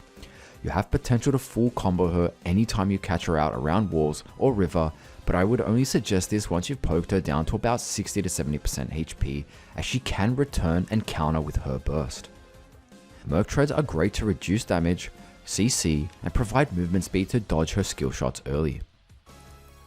Vel'Koz, all his abilities are skill shots and he outranges you, so sidestepping and even using the W movement speed is key to at least staying even in lane. Stay behind or beside minions to block his Q, which shoots 2 skill shots perpendicular. Save your W to dodge his E knock-up. Anytime his E is down, you can go for hard trades if he lets you get close, and you should try to use minions to at least tank his Q damage. Avoid getting 3 stacks from his passive, as it deals bonus true damage. Stay back to remove the stacks anytime you have 1 or 2. They time out after 7 seconds.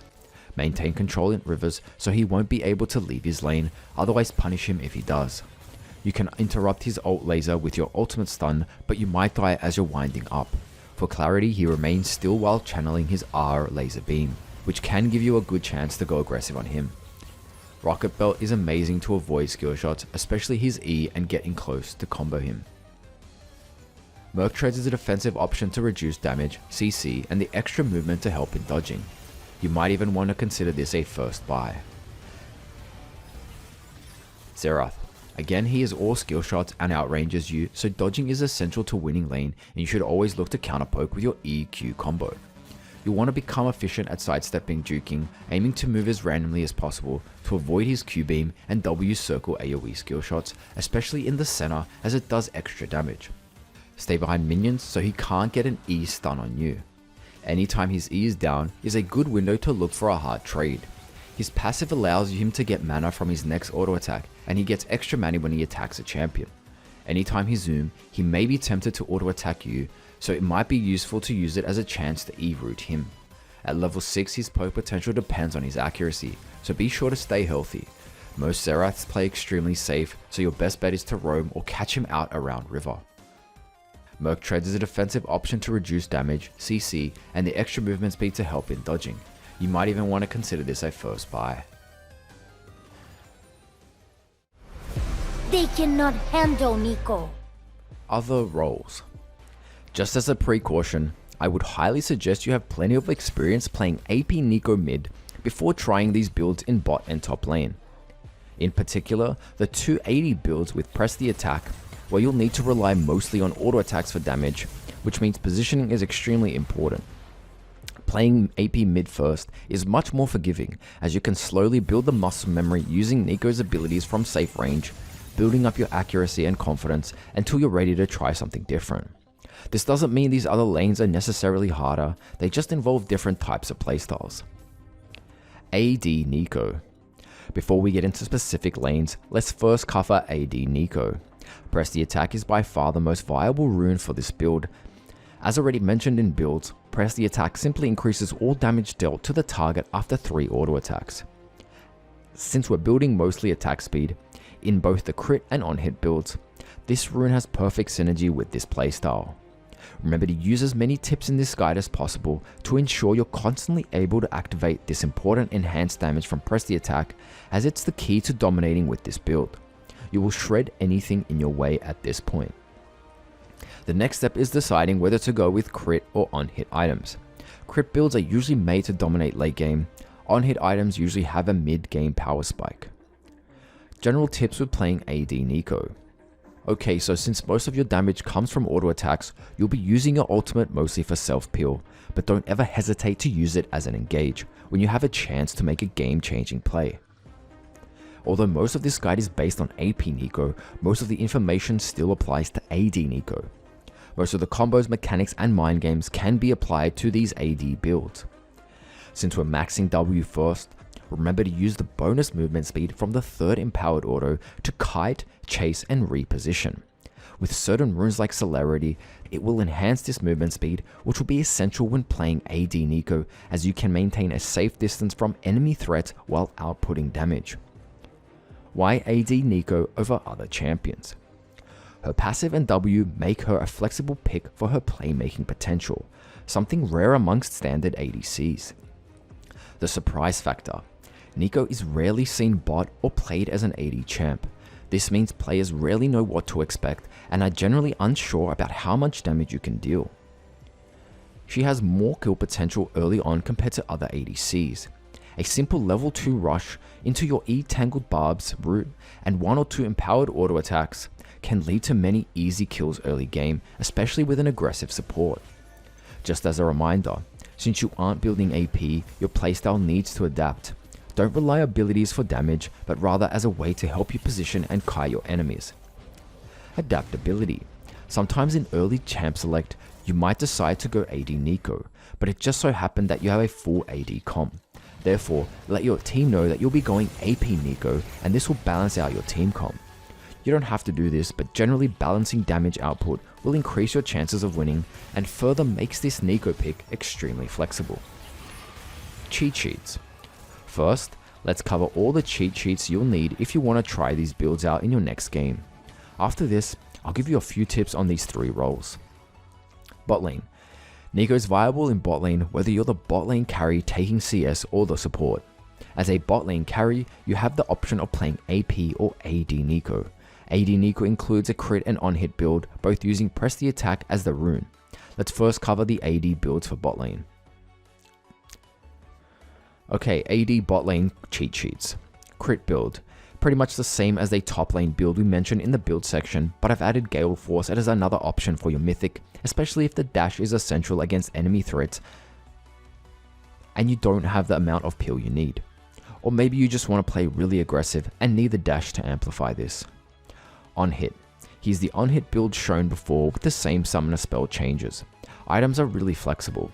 This will have a much stronger mid game, but fall off a little towards late game compared to the crit build. AP bot lane cheat sheet. And if you want to play AP Neeko as a bot lane carry that takes CS, Arcane, Comet, and Electrocute are optimal runes, so we'll be using mostly the same cheat sheets from the build section. The main change is simply changing heal for ignite or TP, but you can always decide to swap with your support if they'd prefer to take heal, in which case you can take ignite or even other summoners like barrier, exhaust, or cleanse. Check the summoner spells in the build section for more information. Electrocute. Here's the Electrocute build mentioned in build, but changes with summoner spells. You'll want to take this in lanes where it's safe to walk up and auto attack in order to proc the Electrocute bonus damage. Arcane Comet. And here's the safer AP version against heavy poke bot lanes that make it very hard to walk up for auto attacks. You'll be focusing a lot more on staying back and poking enemies, allowing the Comet to deal some extra damage from safe range. Support cheat sheets. There's around 4 runes you can choose to play as a support. Electrocute. Take this when you want to dominate and are able to consistently proc the Electrocute bonus damage.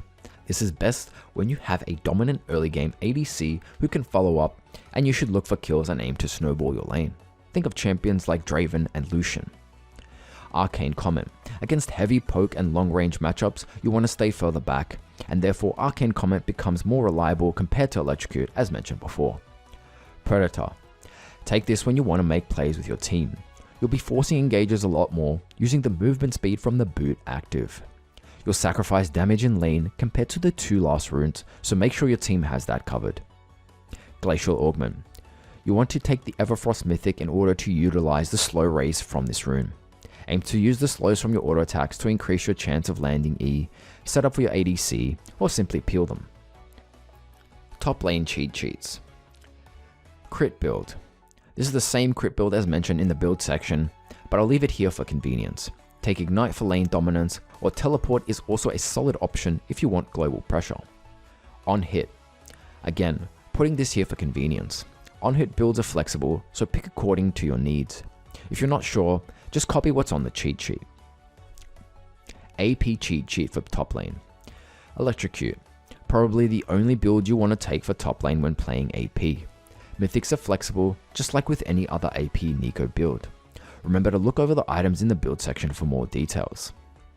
General gameplay points and tips for other roles. Support. As support Neeko, you want to focus on poking and rooting enemies in lane. Enemies will have to respect your E through minions, so pressure them by walking in threatening areas. She has decent AP to poke and great CC to peel, engage, or disengage. Your mindset should be to put as much pressure on enemies so that your AD can farm safely.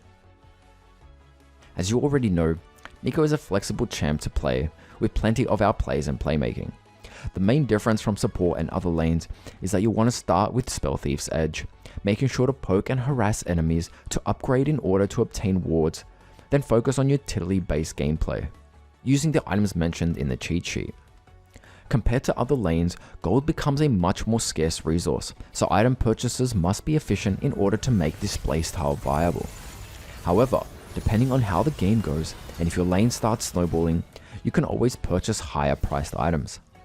Harass enemies with Q or E, as well as auto attacks, in order to stack your support item and avoid last hitting minions, or it will temporarily stop you from gaining gold from tribute. Remember to auto attack towers when possible, as this will also give you some gold. Roaming is one of those niche options, especially if you've gone with mobility boots. Although Relentless Hunter is great with this playstyle, it will be even more important if you feel you'll prioritize roaming. Although there's plenty of tips in the mind game section, try to use your clone to appear as your ADC or jungler when it's beneficial, as you can seriously bait enemies thinking they've just seen your jungler bot, yet your jungler could be actually top this whole time. It's all about mind games and specifically how it helps your teammates. Get really creative when playing bot lane support. Use those 3 brushes and alcove area to juke, deceive and outplay enemies. Keep them guessing, especially if they don't have wards. Use your clone to tank an enemy skill shot for your AD. Use it to check brushes so you or your AD don't have to face check. Once your Frostfang is upgraded and you have wards, pick up the Oracle Lens for Vision Denial. Not only does this denial help you, it's essential to pressure the map with your team. Just like in other lanes, Neeko is very squishy, so respect your enemies, especially tank supports with CC, or the lane could quickly snowball against you. Lanes with mobile champs will be challenging, as your E will be harder to land, and the gap closers could leave you in a vulnerable position. Points and tips for AD carry. Generally, ADCs like to focus on farming in order to reach their item power spikes, and that will be part of your goal. With Neeko's kit, however, you can go for way more plays with your E root, something that really separates you from other ADCs. In terms of synergy, you want to look for supports that have CC, so you can set each other up with skill shots or further chain CC enemies. Tanks are just as effective with Neeko, as they'll provide peel, allowing you to deal damage safely. You want to decide before you finish your mythic whether you need the dash from Galeforce against certain champion threats, or you have enough peel on your team where you can safely pick Kraken Slayer, prioritizing damage output from that true damage proc. Remember to use the tips in the mind games, as you can be even more creative in a dual lane. Even pretending to be your jungler coming through lane can be quite effective. Join in as many teamfights as possible whenever your jungler decides to invade, or there's teamfights around the river. Help take objectives whenever possible, since you do plenty of consistent damage. If you're dominating lane with your support early, remember to take as many tower platings as possible, even before 5 minutes, as bot lane turrets don't have the same fortification buff like mid and top lane towers. You'll have the same vulnerabilities as with any other role. Being a squishy champ, you need to respect certain aggressive champions with dashes and any long range supports with skill shots. Just like support, lanes with mobile champs will be challenging, as your E will be harder to land and their gap closers could leave you in a vulnerable position. You can always start a Doran's Ring with 2 HP pots if you need the extra sustain, or even consider taking TP as your second summoner if you're clearly not going to be fighting early game. You have quite the advantage, especially after level 6, if enemy decides to dive you and your support. With W to stall, E to root, and ultimate stun and shield, enemies will have a lot to risk if they try diving you. Top lane. If you've opted to play Neeko in the top lane, you can choose any of the builds already mentioned except for the support build. Ignite and Teleport are the preferred second summoner spell. You want to take Ignite for the early game pressure as you have insane level 2 kill potential. Get a few auto attacks in, rush level 2, land an empowered E-root, then proceed with more auto attacks and Ignite. As mentioned before, most players are just unaware of Neeko's potential, which is something we can abuse. You can even start zoning some champs off CS and even experience by walking behind the enemy minions. Just be sure you know where the enemy jungler is, or you're confident you can escape a gank. And as we've seen in mind games, Neeko has quite potential to juke and escape plenty of ganks in top lane. Teleport can be seen as a safer option, especially when you might struggle against the matchup. I won't be covering top lane matchups in this guide, but generally you can poke and harass most melee matchups as long as they don't have any long range dashes. Even then, you have potential to retreat if you use your W correctly, so remember to practice the tips in this guide to escape those vulnerable situations. You don't always have to force kills, especially if it means you are overextended and vulnerable to ganks. Simply maintaining pressure and forcing enemies to miss CS is enough. You scale amazing into mid and late, so there's no need to risk everything in the laning phase. If your lane's pushing, you should focus on harassing enemies under tower, but again, making sure you're aware of the enemy jungler. Another aim is to auto attack the tower, and being a ranged champ top will make this easy, as tower platings will add up over time and you'll passively be winning the lane through gold. Trading in minion waves top will be necessary, but it will cause you to take minion aggro. There are 3 brushes close to lane in top, so remember to utilize these to drop aggro as well as using your W invis. You have split push potential as you're able to shred towers with your W auto proc, plus all the items you'll have with AD and attack speed. You can bully a lot of melee champs and tanks early game since you're ranged, and the W active and passive movement speeds allows you to kite a lot of top laners along with landing your E root. Enemies will rarely predict a Neeko top, therefore you'll rarely get counterpicked. You'll usually be able to pick AP or AD depending on your team picks in champ select, so keep a balance in your team comp if you can go for the AP Neeko build top. Glacial Augment gives you the best chance to kite if you want to go with that rune. If you've chosen to play AD on hit, you will start to shred most enemies mid game. Just be aware it doesn't scale as well as the crit build, which has a much higher potential for late game. This is also a good reason to play Neeko if you just enjoy the champion. Neeko becomes one of the most viable champs to just pick every single game since she can be played in 4 different roles. TP as a summoner can make for some great plays around the map, so keep this in mind if you want to prioritize that. Some quick negatives: since most tanks are played top, picking Neeko top will mean your team may lack a tank. This can be a much more punishing lane with harder counters, especially if the enemy jungler decides to camp you. Make sure you have enough experience on Neeko first before attempting to play her top. With AP Neeko, you always have the safety of wave clearing from safer range, but this won't be as easy with AD Neeko, since you'll mostly need to auto attack to finish off minions. Neeko is best decision. So why pick Neeko? Perhaps you're struggling to find reasons to pick Neeko over another mage, or maybe you just need a pocket pick for your champion pool. Whether you're looking to try Neeko in a normal game, or ready to become a full-time Neeko main, let's go through pros and cons you'll want to consider. Firstly, we'll discuss her strengths, basically reasons you want to commit to learning Neeko, and then we'll go over weaknesses, and I'll mention tips to combat those weaknesses. Strengths: burst plus consistent damage.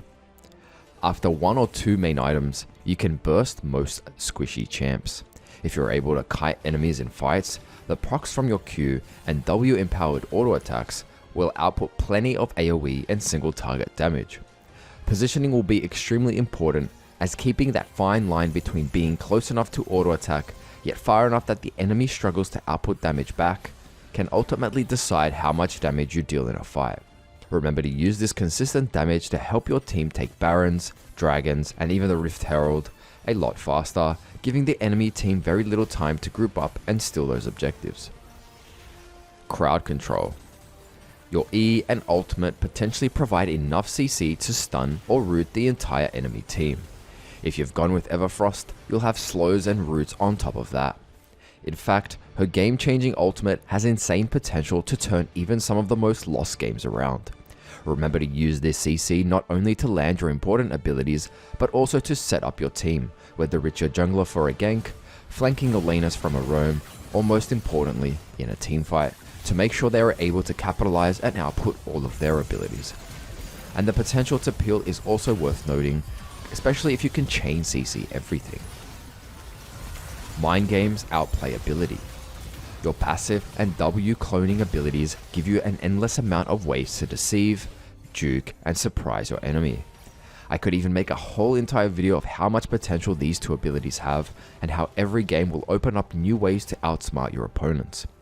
If you're ever struggling to outplay, check out the Mind section for tips and ideas. Save first pick. If you play her support, ADC, or top lane, enemies will almost never anticipate it, which means you'll rarely be counterpicked. Even if you find yourself in a hard matchup, you have decent wave clear to farm safely. Also, you can always deal with your teammates if you'd like to role swap or even lane swap. If your teammates get countered, swapping lanes might just make the game a lot easier for you and your laner. Try to be experienced in different roles before you start offering lane swaps. Team comp adaptability. With most of the reasons already mentioned, Neeko can fit into almost any team comp. Not only that, but you can instantly switch from AP or AD, especially if your team consists only of one of these damage types in champ select. Playmaking plus extremely fun. Her playstyle is truly unique, especially with her cloning abilities. You have endless possibilities when it comes to juking, so no game will ever feel the same. I've also added a final point with this strength, and that is that Neeko has an extremely fun playstyle. This isn't really a technical reason to play Neeko, but it makes grinding solo queue an amazing adventure, as you'll never get bored, as patience becomes a much needed quality when you're climbing the ladder. Now let's go over weaknesses, quickly mentioning some solutions. She's very squishy. Mispositioning at any point will leave you in a vulnerable state. Champions with high burst, and especially high mobility, can instantly punish you for this and possibly one-shot you. Items like Zhonya's and Banshee's Veil will help you survive against certain burst champs and stop certain abilities from catching you out from distance. For specific champions, check out the matchup section. Although you have to get in pretty deep to pull off a solid ultimate combo, the timing is incredibly important. Remember to go over the simple combos until they're muscle memory, and your flash timings could be the reason you succeed or fail in 1v1s and teamfights. Skill shot dependent. This almost adds on from her last weakness. Being a squishy champ, landing your abilities is key, not only to output the damage and its effects, but it gives you that safety of range. Apart from the W auto proc damage, Neeko heavily relies on landing skill shots to be effective, as 3 out of your 4 abilities are technically skill shots. Your experience with Neeko will determine your success rate at landing these abilities, and it will take time to build that muscle memory. Try to replicate the tips and tricks throughout the ability and combo section, as many of these will increase the chances of you landing important abilities. Look for initial targets to increase your E speed and width, and don't be afraid to use E-Flash for example, if your team is desperate to make a pick and ultimately take objectives to gain a lead. Not only do these combos increase the success of landing skill shots, they make it extremely hard for enemies to react. No reliable escapes. Your W is your only form of escape with the movement speed and deception it provides. Juking an enemy can buy you time, but that will be dependent on how experienced you are with Neeko. Practice escaping in lane whenever you get the chance, and master techniques mentioned in the mind game and mechanics section. Not only will this skill of juking players help you trust in your ability to escape, it will separate you from other Neeko players. And while we're on this topic of escaping, it's also important to know when you have no chance of running. Sometimes, once you find yourself in a dangerous position, or you've been caught out by some CC, and you'll know this from experience, it's simply best to turn around and commit to an all-in, by unleashing all your cooldowns on the enemy team before you inevitably die. You'll occasionally have moments like this where you're almost certain you'll lose the fight. However, because you are able to unload your entire kit on multiple enemy champions, your team was actually able to turn and collapse to win the fight. Keep some quick combos ready when you need to make these sort of desperate plays. Again, Zhonyas and Banshees can be extremely effective when there are certain enemy threats. Falls off late game. It's important to maintain dominance if you pick up kills early, focusing on ending the game as soon as possible, and ideally, making plays anytime your ultimate is up. Once Neeko reaches late game, most mages and ADCs will outscale you in terms of damage. Not only that, but it becomes increasingly hard to land effective ultimates, as by this time, the enemy team usually have a few defensive items to counter this. This isn't to say Neeko doesn't scale, but you just won't have the same opportunities as during the early and mid game. The more experienced you are with Neeko, the greater decision making will be late game, so you can work on making this weakness less of an issue. A smart item purchase, engage, or mind game play can all lead to victories, so constantly think of ways to gain an advantage. Avoidable ultimate. The channel time to cast your ultimate will give many players enough time to dash or flash out of the way if you aren't already positioned quite close to them. This makes this ability hard to rely upon unless you are sure enemies haven't got flash. There are plenty of combos to increase your ultimate reliability, and you'll simply need to push your limits with a somewhat risky ultimate like Neeko's if you want to eventually become consistent in landing multiple enemy ultimates. Normal games, and even bot games, are perfect to test your boundaries and get a good feel for the timing. Do not be a sad tomato. Neeko may seem like a standard mage, but her cloning ability really separates her from other AP mids. With endless clone and baiting combos and a unique playstyle, she's quickly become one of my favorite mids to play. She can take a little while to get used to, especially considering that most of her damage comes from skill shots. You need to position pretty aggressively when looking to ultimate multiple enemies, which is something mage players aren't used to, so don't be afraid to test your limits when you start playing Neeko for the first few times. Considering she's viable in 3 other roles and even has an AD and on-hit build, you'll never get bored of playing this chameleon trickster.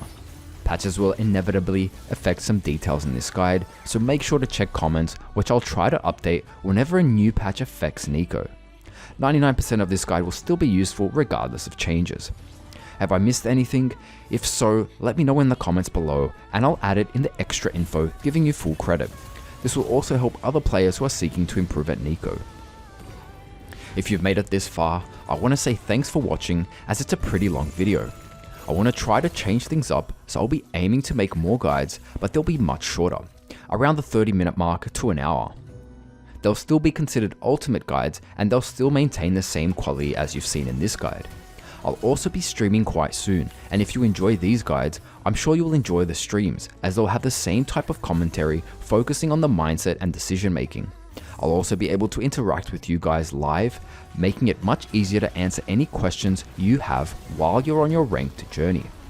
Or simply come past and chill while you take a break from playing League yourself. I'll still be focused on making guides when I decide to stream. I'll upload an update video to let you guys know when and the schedule. Since I'll be making more videos per month, let me know what champion you want to see next. I'm motivated to test and try different champions, so if there's a certain champ you guys want to see, there's a good chance I'll be making a guide on them. Check out my other ultimate guide on Sylas, which was also over 3.5 hours long if you really enjoy these guides, or even my Kiana guide from last season. That's it. Thanks again, and I'll see you guys in the next video.